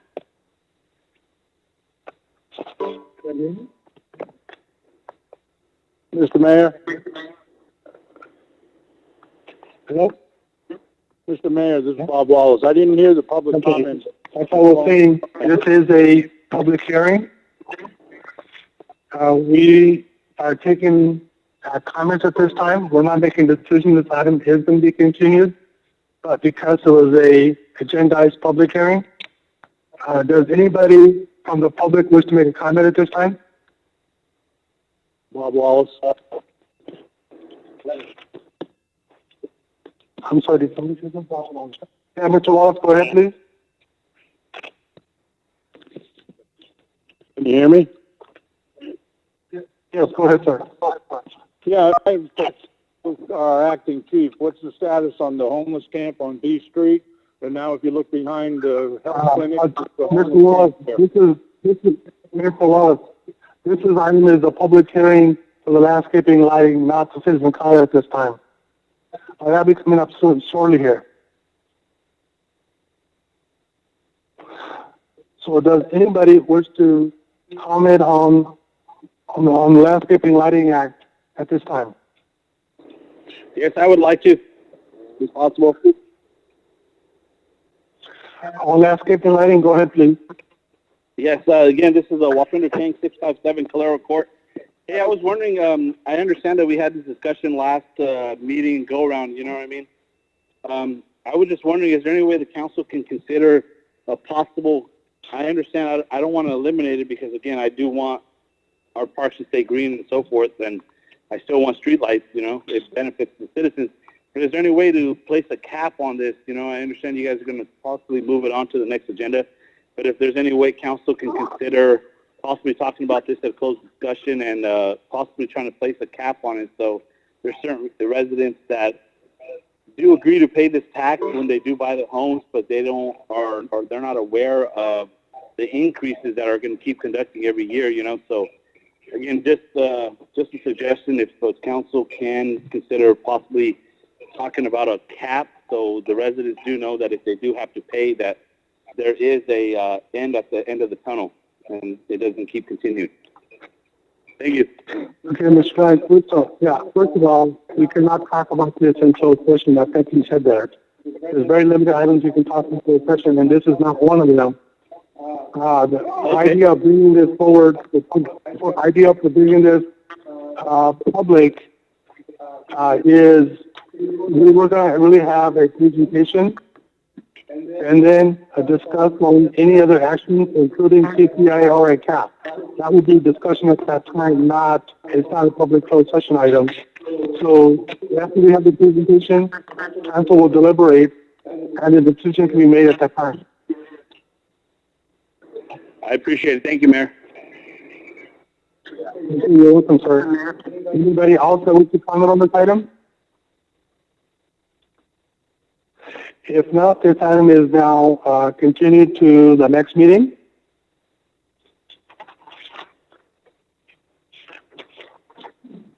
And that we are now going to citizens comment portion. Members, this section of the agenda allows the members of the public to address the city council on any item not otherwise on the agenda. Members of the public will recognize the mayor should come forward to the lectern and identify themselves or call in. Comments are limited to 3 minutes in accordance with the state open meeting law. No action will be taken by the city council this evening for items which are on the agenda this evening. Members of the public will be provided opportunity to address the city council. Each item is up for discussion. So this is a public comment, citizen comment, and you limit to 3 minutes. So does anybody wish to make a comment at this time? Yeah, Jay, sing again, 246 Good Way. Okay, hold on, please. Hold on. Hold on. I have somebody already raise their hand first. I know The advantage of being here in person is a little faster than on the phone, but Ms. Alvarez is already up there. So Ms. Alvarez, Okay, and I just will let me come know back when to you in it's a my moment, turn. okay, sir? Okay, thank you. I will.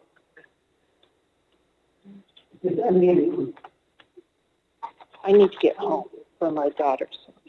Does this work now? Yes. Colette Albert, PO Box 255. Hey, I haven't moved.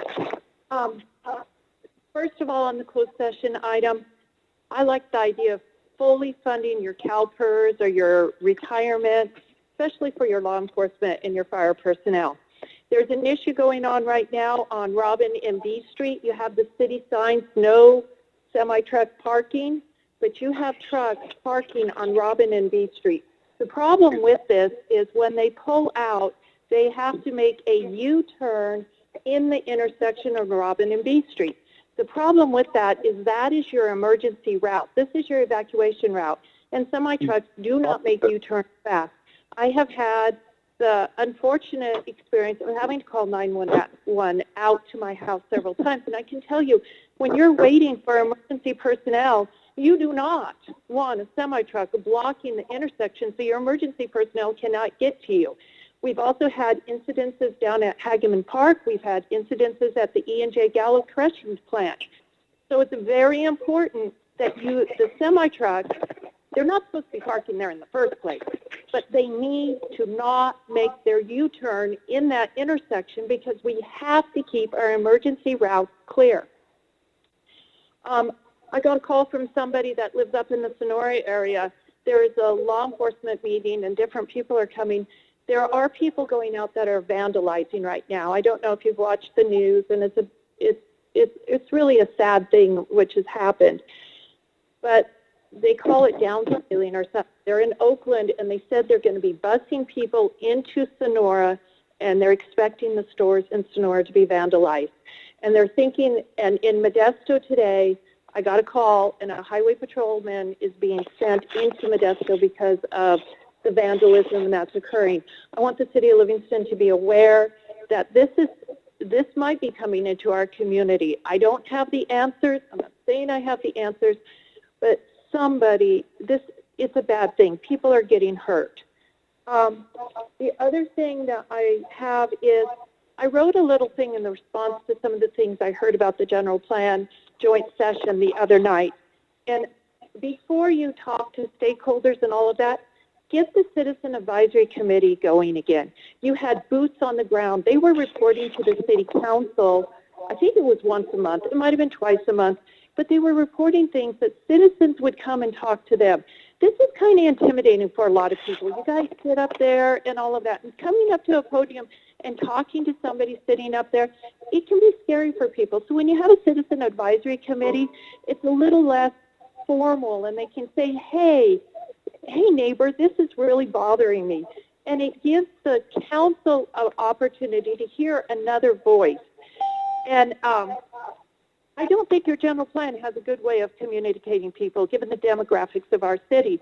You have the people that are using the internet to connect with, they tend to be higher educated, English speaking, and all of that.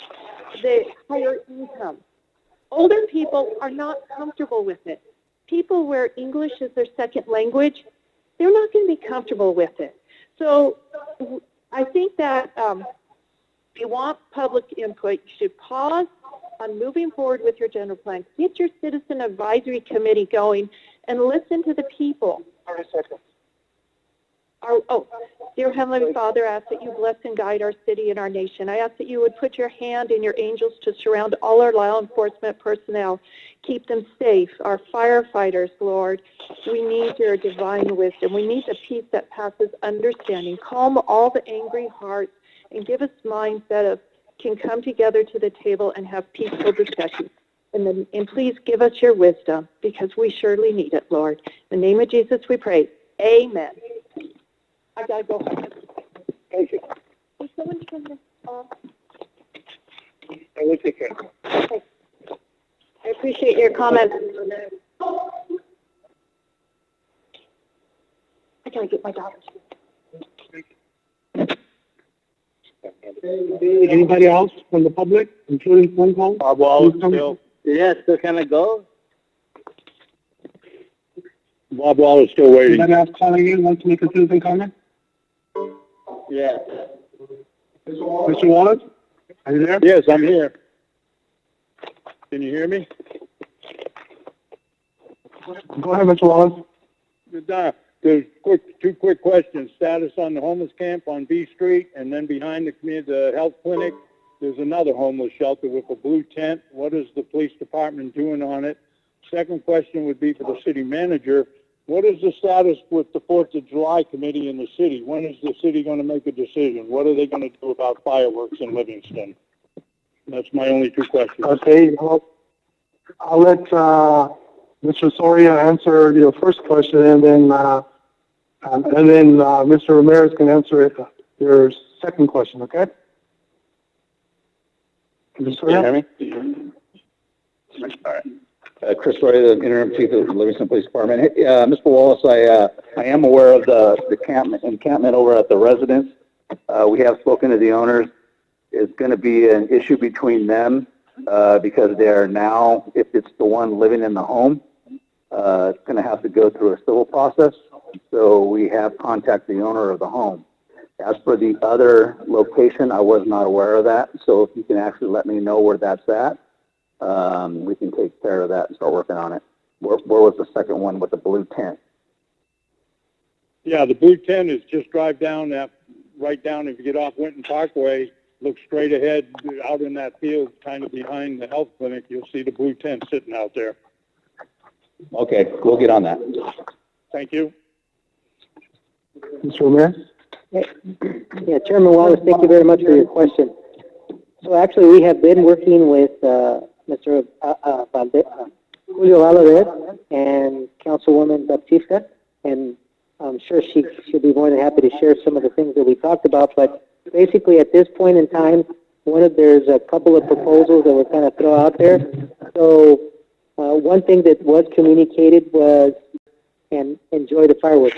However, for that, there needs to be some sponsorship, and hopefully people can buy a spot and generate enough funds to actually carry out the fireworks service. So that's kind of what's been tossed out there right now. I don't know if you wanted to add anything, Councilwoman. I just want to comment. There is a survey that was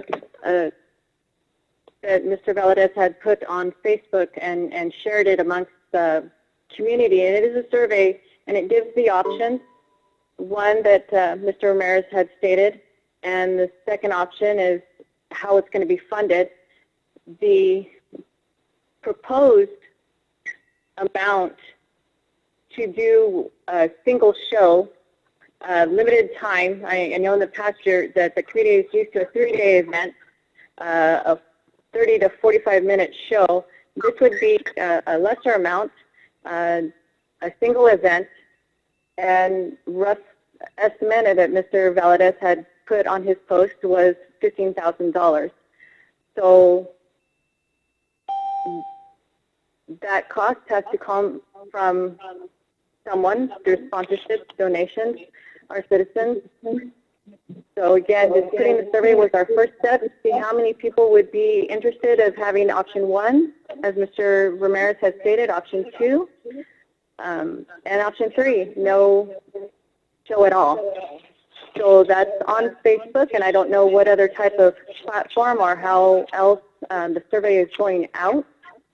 At this point, I think it's only on Facebook. So those comments and majority of our citizens, I don't know whether they have Facebook or use of internet, or this is their first time they're hearing about any types of discussion of the 4th of July fireworks. Okay, Mr. Wallace?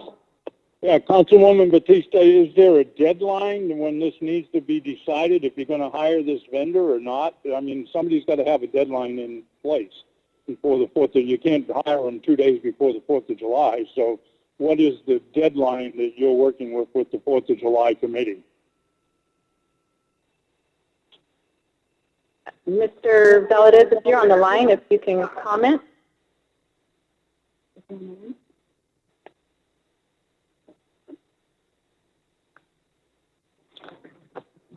think he's disconnected. Okay, Mr. Wallace, anything else? Just so that you don't go unanswered, we don't have a deadline for you, but I do know that it has to be like yesterday because these things do take time. We don't have the funds as we speak. So again, that could sway people's decisions, but a majority of what I've read through on Facebook was everyone was opting for option 2. Now that can't be done without money. So there has to be deciding facts. There does need to be a deadline so that we can move forward and letting the public know and how fast the public can support the event. Thank you. So yeah, Jay Singh here from 246 Madrid away, calling in. Go ahead. Yes, so as far as the young lady talked about earlier about the riots and her being afraid about the small businesses and her family, I was just wondering if our law enforcement here, our police officers, are equipped with the essential equipment that they need in case of something like that was to happen. And not only that, but as far as the coronavirus is concerned, and I know you guys want to talk about the 4th of July parade, but I just want to make sure that the employees that are still working for the city and that are out there, working with the public, are they, getting that has extra pay or extra help that they need to make sure that they're good to go? And then the last thing I'd like to talk about as far as the kids and, you guys being afraid of tobacco use. I have a child now who is in the 7th grade, and I live right across the street from the middle school, but he has no access to the basketball court or the football track or baseball field to go out there and, go run around and go play. I just don't think that's fair as far as, that being a public school and not being open to the public. These kids, they need something to do. They need, otherwise their mind's going to start wandering, and it's not going to be good for their mental health. They need to be out there. They need to be able to play basketball, play sports. And with the school being shut down and nobody out on the fields or courts, I just don't think that's fair. I have an uncle that lives down on Park Street, right across the street from the basketball court on Park Street. And his kid has to wait 2 hours to play basketball because there's just older kids there that don't live in the neighborhood that drove down there to play basketball. And my uncle lives right across the street, and he's not able to use the court. So I'm just saying, as far as these kids being out there, there should be more out there for these kids to do to keep them busy, keep them active. And with the schools being shut down and not available to them, I just don't think that's fair.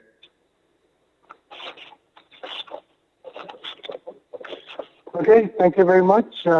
Anybody else?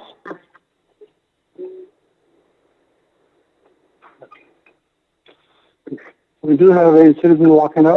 So go ahead, Yeah, Mr. just, Meyer. one more thing. Just give me 1 second. Hello. No, I'm sorry. Okay, hold on a second. You have 45 seconds. Go ahead, please. Stay there, Mr. Ryan. Go ahead, please. You have 45 seconds left. Councilman Batista, will the 15K, would that include security, police, and city employees for the 4th of July event? I'm sorry, repeat that question. Yeah, for $15,000 was the price, I'm assuming, for the fireworks distributor that would be putting on the show.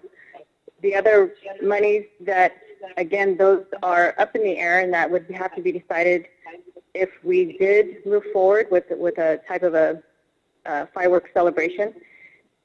We would have to work in coordination with city staff and council to see what types of other the workforce that we would need that would involve the police department, the fire department. Again, those all are factors into that price. So we're looking at I think the minimum of the $15,000 for the fireworks program. Okay, I understand, but because of the COVID-19, would this run any more extra money? And then also, is it going to be worth it at the end? Again, that's why we put out the public survey. And again, I don't know who else can access that if they don't have Facebook. Just putting the feelers out there is how many people, and we want to, and truly we want to be sensitive to the folks that that is a hefty amount of money. And I know in the past that we've spent double that, and it's been at a cost. But it is something that the community of Livingston would like to push for, and they ask for, and have come to almost be like a tradition and an expectation to see a fireworks show. It's been in place since I was a young girl, starting out there at Memorial Park, and it's gotten bigger. So to answer your question, yes, there's going to be more money involved if we put in the extra efforts of understanding how a fireworks show is going to work. The passerbyers that are going along the highway, we need to consider everything that we do every year when we plan this event, keeping it at a minimum, and I don't know what that price would be that the company would be willing to accept. Again, those negotiations are going with Mr. Valadez, and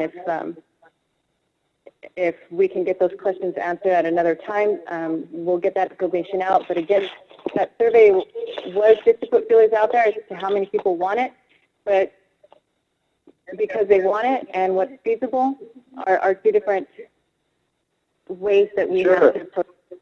And yeah, sure. Our current situations due to the pandemic, we have taken that into consideration in involving the public health, Merced County Public Health, and guidelines that they would impose on us as well. So again, putting all of that together, I'm hoping that by the end of this week we can reach some type of a solid answer to our community and a response to which way we go. Sure, I completely understand. But with everything that's going on right now, I would definitely recommend option 3, and that's holding it off till next year. Okay. Well, thank you very much. Your 3 minutes are up. I appreciate your comments. Okay. Anybody else? Yes. Good evening, Council Mayor. Jose Morano once again, 945 Park Street Drive, Livingston, California. Well, today I'm going to wear 2 different hats. One of them is I want to say thank you to the City of Livingston as representative of Merced County Rotary Community Court. We just today earlier in the evening we had across the street where RCC distributed over 500 face masks for our community, and those were donated by United. We also had up to 100 tomato plants that were donated by Merced College. We were able to distribute 77 of them, and we still have, I still have like whatever's left to still give us to someone out in the community. And we also have over 500 more face masks that I will be getting in touch with Mr. Ramirez that we're going to be donating to the City of Livingston. So whenever we have citizens that are in need, they can approach the city, and those will be available. So for that, thank you. So now I'm going to wear my residence hat.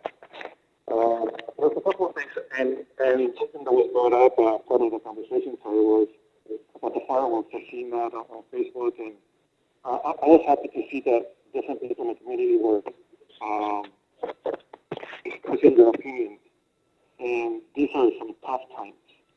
I just wish that the more people would be able to participate, because the number of people on Facebook is very limited. So that is only a section of our community that are making those suggestions or recommendations. Personally, There was option 1, option 2, and option 3. Personally, in my point of view, it's that I would select option 3. Some hard times, those $15,000 is just a guess estimate, just for the fireworks program. We still have to look at overtime, and then we have to look at other cities that are canceling their events. So that means once they find out that we're going to have our fireworks, they're going to come over. So initially, if we plan for, I don't know, 6 officers, the need is going to increase by those people that are going to come into our town, which is great if we have it, but then that means more time, more double time that the city has to be able to. Are citizen comments still open? Provide.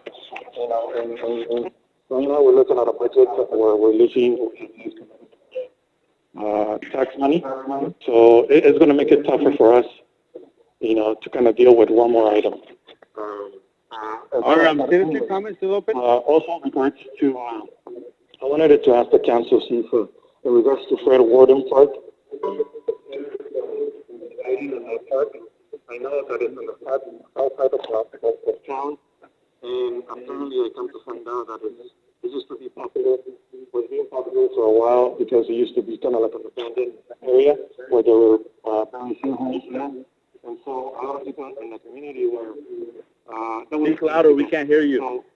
So they're still going. So if I can have the council or the city consider installing, I don't know, some solar power lights out there that will... Thank you. And then, so also, we have a small walking path in the park. Can we complete it all the way around? Especially right now in the summertime, more people are out in the parks. And probably consider adding another basketball court. We have more residents that want to be out, and sometimes we have some of our local kids that want to play, but they're not able to because there's a lot of kids playing there already. And with that, thank you. Anybody else that wish to make up a citizen comment at this time? Yeah, I have a comment. Please identify yourself. Avatar Dylan. I have a question. During the 4th of July event, we don't raise enough money. Is the city going to have to get bailed out? Mr. Ramirez? The question is, if they don't raise enough money, will the city have to bail them out? So that would be that is exactly what we've done in the past when there's been not sufficient funds for it. There's been specific requests made to the city, and last go around it was $10,000.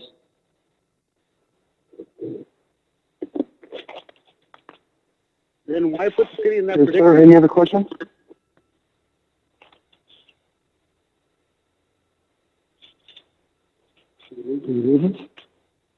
Hello? Why would we put the city in that predicament then?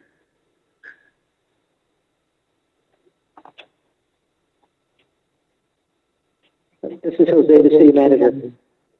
This is a community-led effort, and it's really up to the 4th of July committee whether or not they want to put this event together. And as far as the request of funds, that is a decision that has to be made by the council. And of course, we are in unprecedented times, so the funding would be very, very limited. So is the 4th of July committee part of the city, or is it private? It is not part of the city. The only thing that the city does for the 4th of July committee... Why bail them out? So that's not a decision for me to make. That's a council decision. And I know that they're wanting to put an event together, and they're going through the process of getting feedback, and your feedback and that of other people that have participated this evening have provided provided some very good input. So would that be the safest thing for us, based on what we're going through right now? Can you restate your question? I did not hear. I said, would that be the safest thing for us to have an event based on what we're going through right now? Well, in a sense, like the COVID.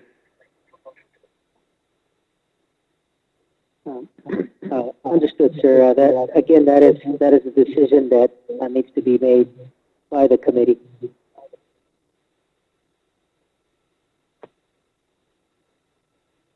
Well, I hope that's something that council would consider.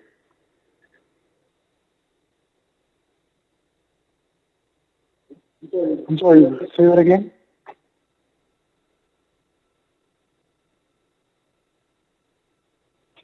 Can you restate your question?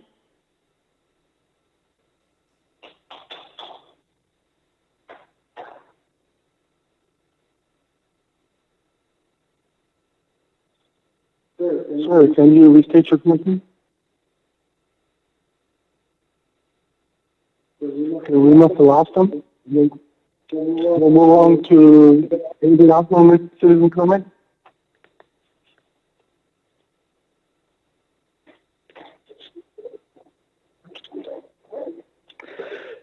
Leo Castillo, PO Box 855. I had a question. How is the committee raising funds for the 4th of July? Or what are the options to raise funds?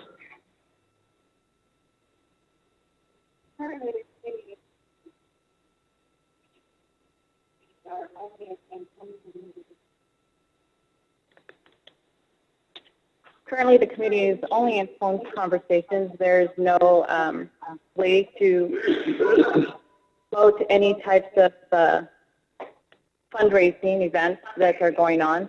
Again, like I said before, the only platform that I know that's in use is Facebook. So again, putting the feelers out there to get the community input as to we move forward, or option 3. And again, taking that into consideration and understanding what is going on currently in our world, that it goes on to further discussions, the pros and cons of what the ramifications of anything that could happen, taking into consideration other people that are involved in the event if it was to take place. So again, we aren't raising any funds. The only way that we would be able to get funds would be some type of a donation, sponsorship from people in our community, and donations being sent through the city, because there is a city account designated for the 4th of July. Again, if people are willing to donate, they can send a pay, and that hasn't been sent out, but that's how it's worked in the past. We've been able to solicit sponsorship from people within Livingston and people outside when the 4th of July committee had 3-day events. So we're just scaling down the amount of funds that are requested to hold this type of event, and I think that the price that's out there was the $15,000. So again, the only way that we are going to raise that amount of money is from contributions from our public. And those that want the event to still move forward, and that is just only the fireworks show, and sponsorship through businesses. And again, I don't want to appear that I'm insensitive to what's going on to our local businesses. We are, as stated through everyone, and reading some of the comments and knowing what is going on and what we're fighting for at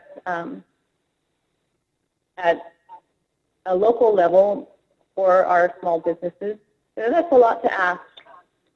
So again, getting feedback from our community is what's going to help us to decide how this is going to move. But again, we've had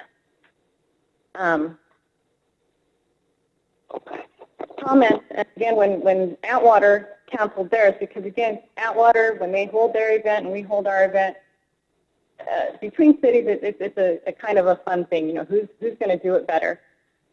Atwater, they canceled their event immediately, and so a lot of the talk around town was, I hope Livingston doesn't do it. We still want it. We still want it. And again, wants versus needs, we have to consider what's going to happen. Again, we don't want to move forward without taking any kinds of comments, inputs, suggestions, ideas from the public. And I think that was the first step that Mr. Valadez had put out there was, what do you think, community? We want to know what you think so that we can come before the council and say what the community wants and how we can move forward, how is it feasible. Thank you. That's what I wanted to ask. I think that would be a good idea if you post it on Facebook and just ask for donations from either business or citizens. If the goal was 15,000, I think if the community wants it, it shouldn't be a high number to raise between everybody in the community. So I think that would be something maybe post on your Facebook, and if you guys are able to generate, the activity, then obviously it's something you guys would pursue. Yeah, that's because if you figure, 15,000, if 3,000 citizens contribute $5 each, then you're there. So I would think that would be something maybe to consider.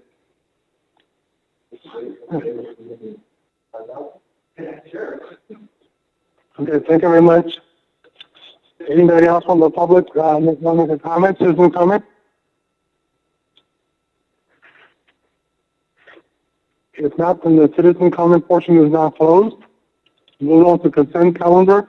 Items on the consent calendar are considered routine and non-controversial. Will be enacted by one vote unless a separate action is requested by the city manager or city council members. There will be no separate discussion of these items unless a member of the city council or city manager requests a specific item be removed. We have two items. One is the approval of the warrant register dated May 29, 2020. Personally, the adopted resolution calling for the given notice of holding of the general municipal elections on Tuesday, November 30, 2020, for the elections of the mayor and two council members, city clerk, and city treasurer as required by the provisions of the laws of the state of California. To raise the general law cities and include the board of supervisors of the county of Merced, consolidate the general municipal election to be held on November 30, 2020, with the statewide general election to be held on November 3, 2020, for the statewide general election to be held pursuant to Section 10-403 of the election code. This is a consent calendar. Does anybody wish to make a motion? Actually, I want to make a comment. I'd like to. Go ahead, please. There's some check numbers, there's some warrant numbers that I'd like to have open for discussion. I just need a little bit more information in regards to. Could you even give us the warrant number, please? 2289. That is for the League of California Cities in the amount of $6,170. Yes, Councilwoman Bautista. Basically, we as a city, we're part of the League of California Cities. And so based on our population, there's an actual dollar amount. And so we pay our dues. So we have dues for being part of the League of California Cities. Great question. Thank you very much. Warrant number 2296. That is with our planning consultants in the amount of $68,703.02. This general plan. Yes. Councilwoman Bautista, thank you for the question. Yes, we signed a contract earlier this year with the firm Mincer that presented last week, and so we make installments. And so we have about close to $600,000 contract with them that we'll be paying over the course of 2 years. So that is part of an installment payment. It's not based on the budget. It all depends on their invoice and because keep in mind that they have contracts with other sub-consultants. But very good question. Okay, I just want the folks to know that what was addressed the previous week and what they saw was a presentation, a PowerPoint presentation, and to spend that amount, and it's reflecting a $60,000 in their first task, which involved a kickoff meeting, a city tour, and 3 other tasks: develop final work plan and schedule, existing conditions and information and needs. So again, under that whole installment payment, that $50,000 has gone towards something other than just the PowerPoint that was presented, because I think that is the first time that the public has seen from our consultants. So I just don't want them to know that under that budget. Yeah, thank you, Councilwoman Bautista. That's very, very, very true. So we actually have been working with the general plan consultants for at least a month and a half since the contract was approved, and there's been numerous communications and meetings with them outside of what you have seen and the public has seen. And so our joint meeting that we had last week is only one small portion of the overall scope. Also, warrant number 2320, that is with St. Francis Electric for $7,723.10. St. Francis Electric. That one I need to get back to you because I am not familiar with that one specifically. So I will make sure to get that information to the council. Okay. So St. Francis, they do our traffic signals? So yeah, I'm very familiar with the firm, but I'm not exactly 100% sure. Typically, when they come out and do some work for us, it's because there could have been, like for instance, light issues over at Winter Parkway or other places where we have lights. But I'm not 100% sure, so I need to get back to you. I was just wondering because again, in the award amount of their contract, there was a flat fee rate, so maybe it did involve more lighting issues. So again, if you can get back to me on that, that would be great. I will definitely. And so we can get a little bit, because I just want to be able to compare about what's going out 7,723 when a flat rate of 368 was awarded. Yeah, that's valid. Yeah, sure.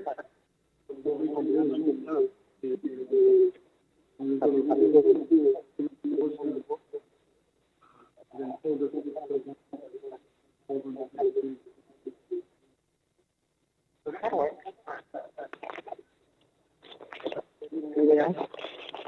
And I took a 2323 Modesto B, and it's an amount of over close to $2,000.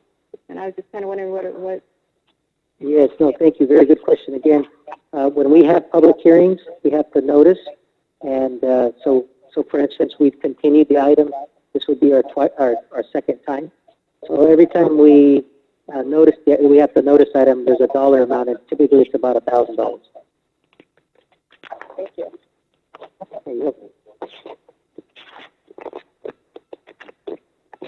Okay. Any other discussion on the association meeting? If not, does anybody wish to make a motion?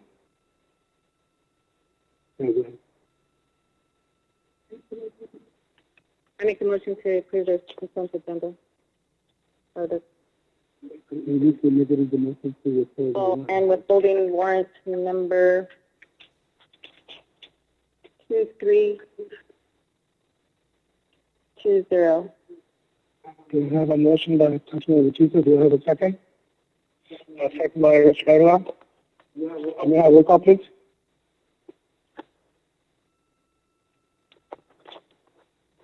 Roll call. Councilmember Baptista? Yes. Councilmember Aguilar? Councilmember King? Yes. Mayor Pro Tem Garcia? Yes. Mayor Summer? Yes. Motion approved. Motion approved by a vote of 5-0. Okay, item number 5, this is the review of the current funding regulation and policies and provide direction regarding potential ordinance. Yeah, Mr. Mayor, our Captain Soria is going to give you a general overview of our current tow policy, which you have a copy of in the packet.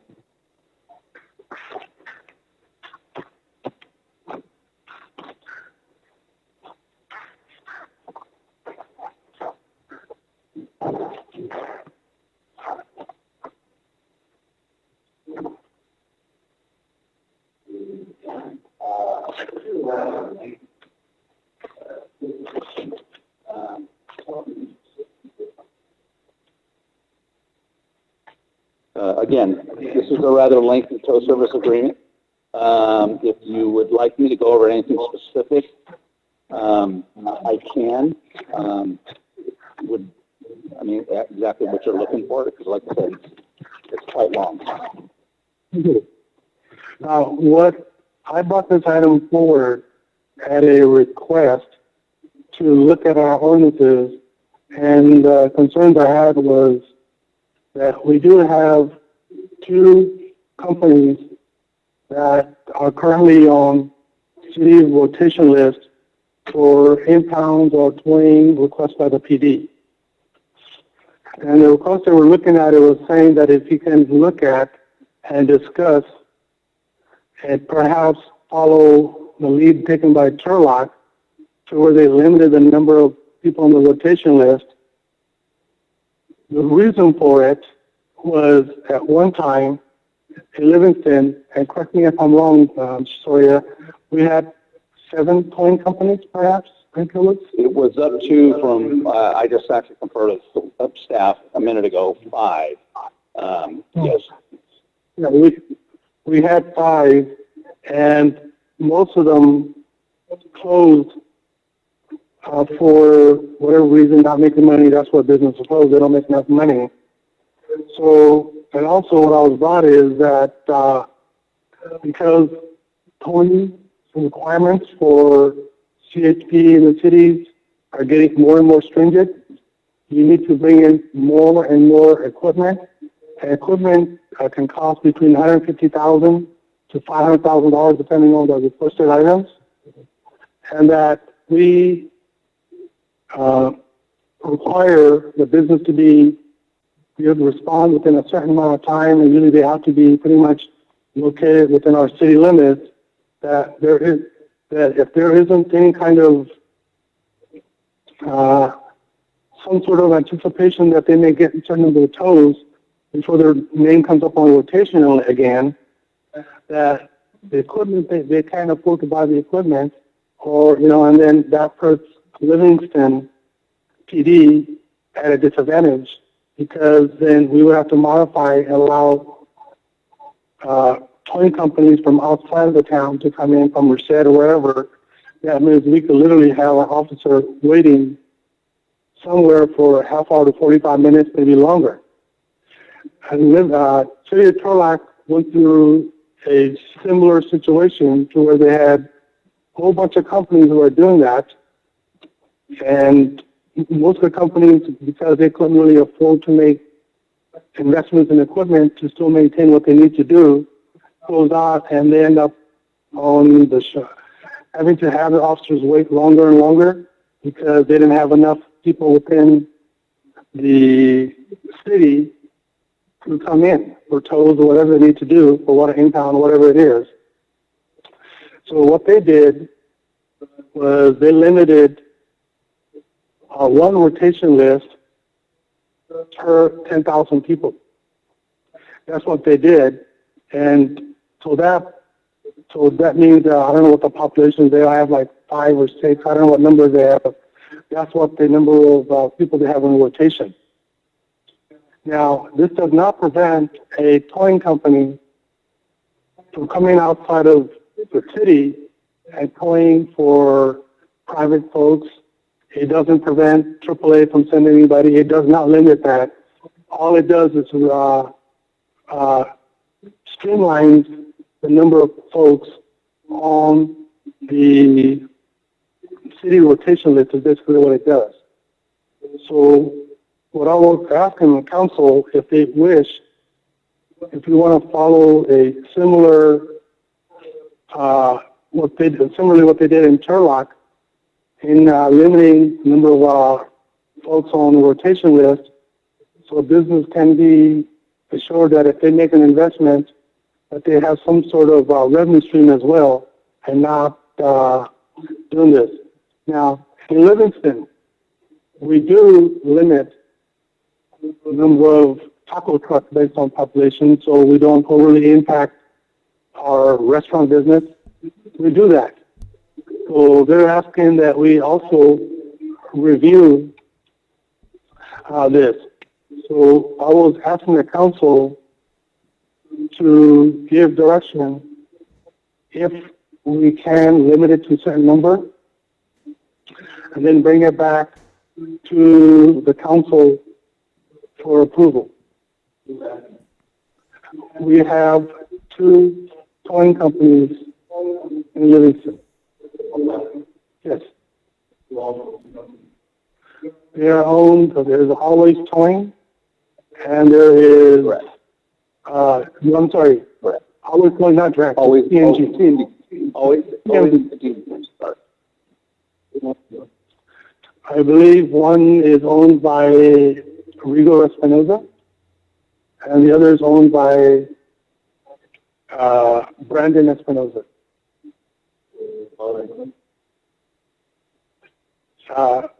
Yes, they are father and son, but I believe those are 2 different companies.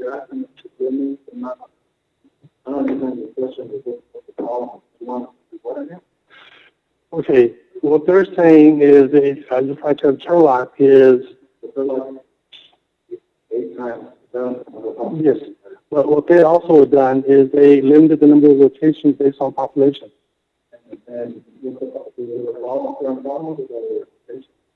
No, right now, currently, there's only 2 that have been for the last 4 to 5 years.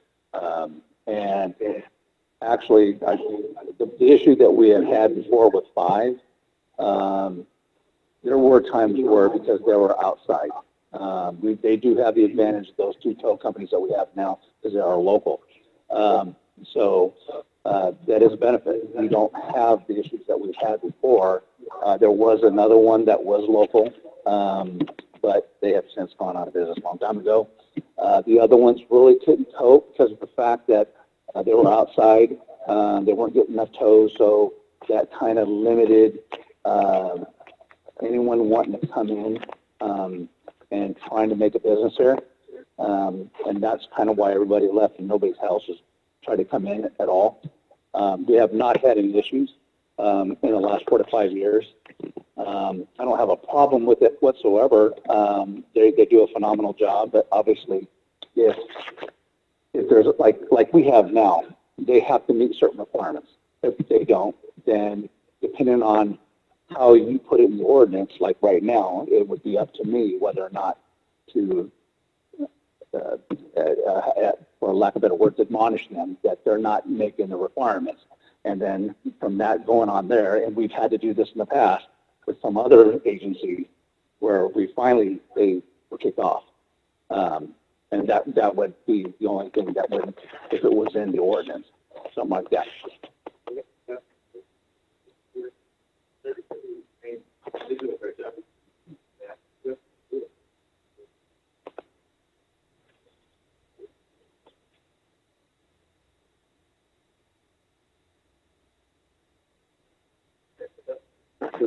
That's my question. Like, so what are we? I'm still confused. Do you want us to limit? What's the reason behind it? Like, if it's working and those are the 2 companies we use, well, what's the benefit? Okay, the rationale, and I will have to bring up the discussion, is because of our requirement in response time to you have to respond within a certain amount of time. You could run into that problem again if in the event that we start getting a lot where anybody can come in. Yes, you could run into that again to where you had problems with response time. What they're saying is, and correct me if I'm wrong, the city requires that they respond within a certain amount of time. So they are having to leave equipment idle so they can respond within a certain amount of time. They need to upgrade equipment. Equipment is heavy. It costs a lot of money.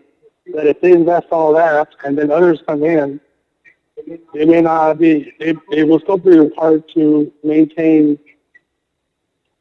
a response times, but they may not pay for their equipment. So they're asking us to look at this. Like I said, Charlotte ran into a similar situation. They had a whole bunch of companies, and then everybody went out, and then they couldn't get enough response times, so they limited. So business can invest in knowing that they can get a certain amount of return on their equipment.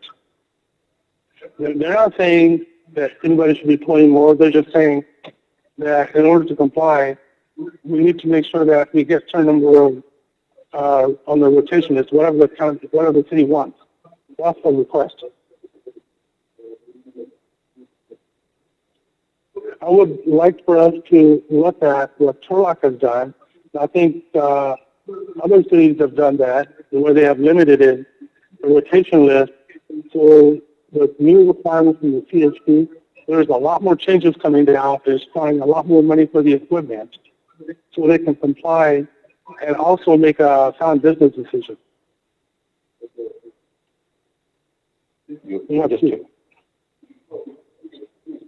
No, well, what they're saying is if you limit the rotation list based on population, no, it's not limited. No, anybody still can come in. Yeah. So anybody else can enter in. You can have 7 more companies come in. And then, but that's the request.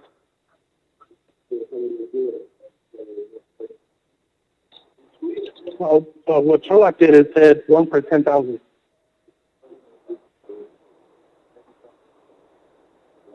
Hey, good policies. Well, you grandfather what you have and then wait for the next number. Huh? Hi, this is Gandhi. So you want to have no. So yeah, so Councilman Bautista.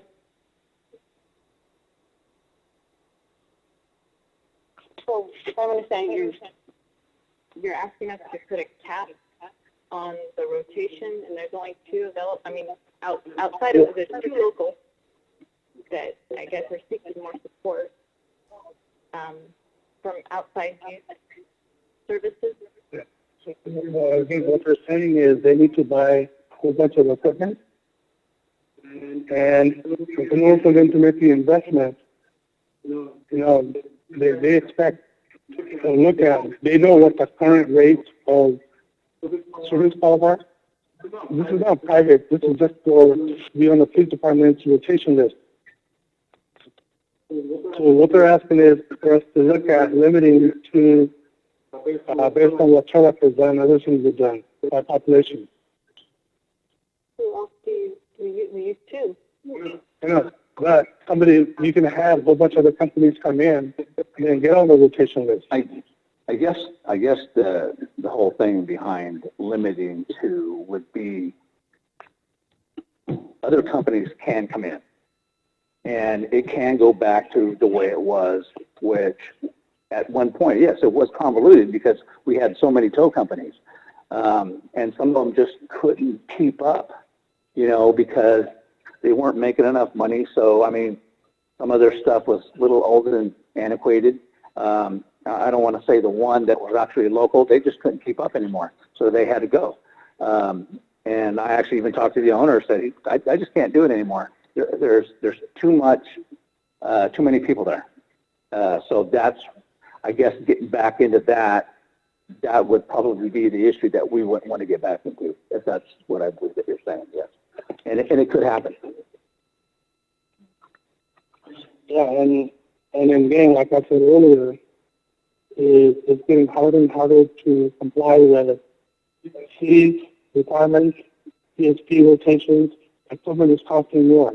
So they just want to make sure that that they can have certain business ends, because if they can't, if you got too many, we don't know who's going to be left. They could all just wipe each other out. So we could literally have nobody. Well, who spoke up for the other companies that had to leave? They couldn't keep up. They couldn't keep up. And Captain Story just said, they couldn't keep up, so they had to leave. So right now you're asking us to make a decision so that the 2 remaining can survive. Yeah. But before 11 became, a lot of them had equipment that was barely within compliance. Good Lord, their equipment can move 3 houses. The equipment I've seen around town from our local services. Yes, and that's exactly what we're saying is, in order to get more equipment, it doesn't make business sense for them if they don't have the, it's like a restaurant or somebody opening when they don't know how many customers they're going to get. You know, eventually they're going to close. And in this case, if they close, or then the police department will have to wait longer for them to come from other cities. Because they may or may not want to relocate to Livingston. We do require that they be in city.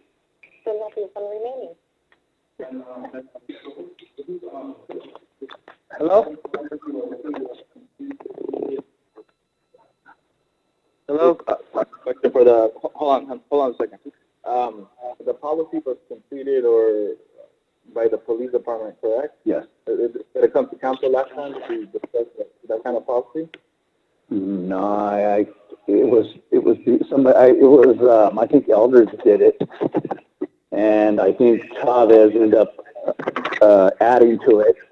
Is this something that would come up as a policy, or is it fall under the department? The department. Are we even allowed to? Yeah, you can look at it. Yes, yes. Yeah, but that's true. So what are the other? Mr. Mayor, can I jump in real quick? This is Goggins. Go ahead. Yeah, I think we need to move forward with this subject because we need to start supporting our local businesses. Looking at the cost of the vehicles, you're talking about $500,000 a semi truck. I think they need to have some kind of security to stay in town. So, you know, you don't want somebody else to come in and these guys spend close to a couple $1 million and they have to go to a different town. So we want these companies to keep investing in small towns like Livingston. I think we should move on and put a cap on it. Okay. Mayor Pro Tem? Yes, I agree with Councilmember King. Okay. And what I'd like to do is on the next council meeting, please put it on there, the discussion to see if there is any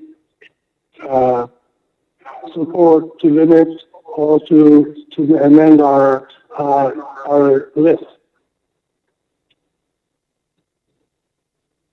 Can you do it in the next meeting, or you need to go to the following one? I'm sorry. Okay. I have 3 elected officials, council members saying to move forward and bring it back to see what the list. How long will it take for you to get it ready? Take me that long. Will you be able to do it by next meeting? I should be able to, yes. Okay, and we will put this item with the policy at our June 16th meeting.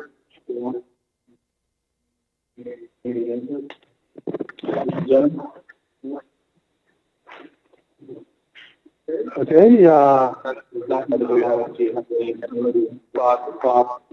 people here in the council chamber. okay.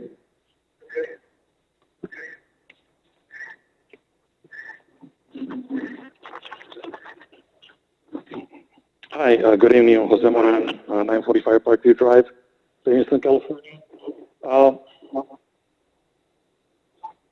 This is very confusing. I think I got the idea, you know, kind of after the conversation, but I have a problem with it. You know, I mean, right now, if I understand correctly, the policy is we do have a cap at 5 companies that might be allowed to come and work within the city. But right now, we only have 2 companies actually working, right? Yes? Okay. My issue is not capping it at 2. My issue is how it will make the city look, or the council look, by making the decision knowing that both of those companies are owned by the same family. It's just the way it looks. Regardless of, yes, we can take the lead based on how other cities are doing it, but it doesn't mean that we have to do it exactly like that. We have to adapt it to our community. We are a small community. It is only my perspective by how it might seem. What I would like to know, or I would like to hear city manager from his perspective, how it might seem making a decision like this. Yes, we do, or you as the council have to make this decision. But, I'm part of this community, and I'm very proud of this community. Even when I didn't live here, I'm still proud of being, consider myself being a resident from Livingston, but a stakeholder. And, I don't want decisions based on personal issues or personal reasons to tarnish our image. So be very careful with how you will discuss this issue and how you will approach it. Remember that you're making decisions for the entire community. You represent the community. Thank you. Thank you. Anybody else? This is Gagandeep again. Like Captain Soria said, we've had 5 companies in the past. 3 of them kind of disappeared. So that's the last thing we want, is to open it to another company and one of the TMT or Always 20, one of these guys leave and the other company leaves. Now we're only stuck with one. So it's kind of, we need to keep these guys in while we have them here before they decide to go to a different city because their lack of business in town. That's it. Thank you. Go ahead, Mr. Leo Castillo, P.O. Box 855. Just looking at it from the outside as a business owner, I can just tell you, if I'm not in the towing business, but let's just say if I wanted to get in, it would. I understand where they're coming from. Let's say on one tow truck you can make an investment of $850,000. So are you going to make an investment of $850,000 on a community that's this small, that's not going to support you to debt service that vehicle? So I think what ends up happening, same thing happens with restaurants, any business. The market will tell you when you need more, but if you flood it with so many different options, you're at the end, sooner than later, you're going to have some that are going to exit because it's not going to be sufficient to service the business.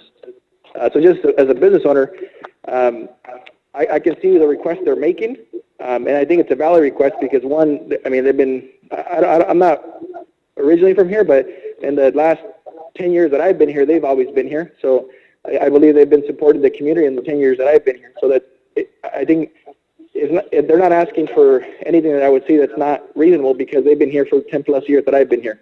Does that kind of make sense? And I think you're not necessarily telling, how do I explain it? I think because they are here, I can see why they're asking to have at least some sort of security when they make an investment. If I was going to make an investment like that, I'd want to make sure that I would be able to have enough business to offset the liability. So that's just my 2 cents. And like I said, I don't know that business personally, but that's just. Yeah, we did with our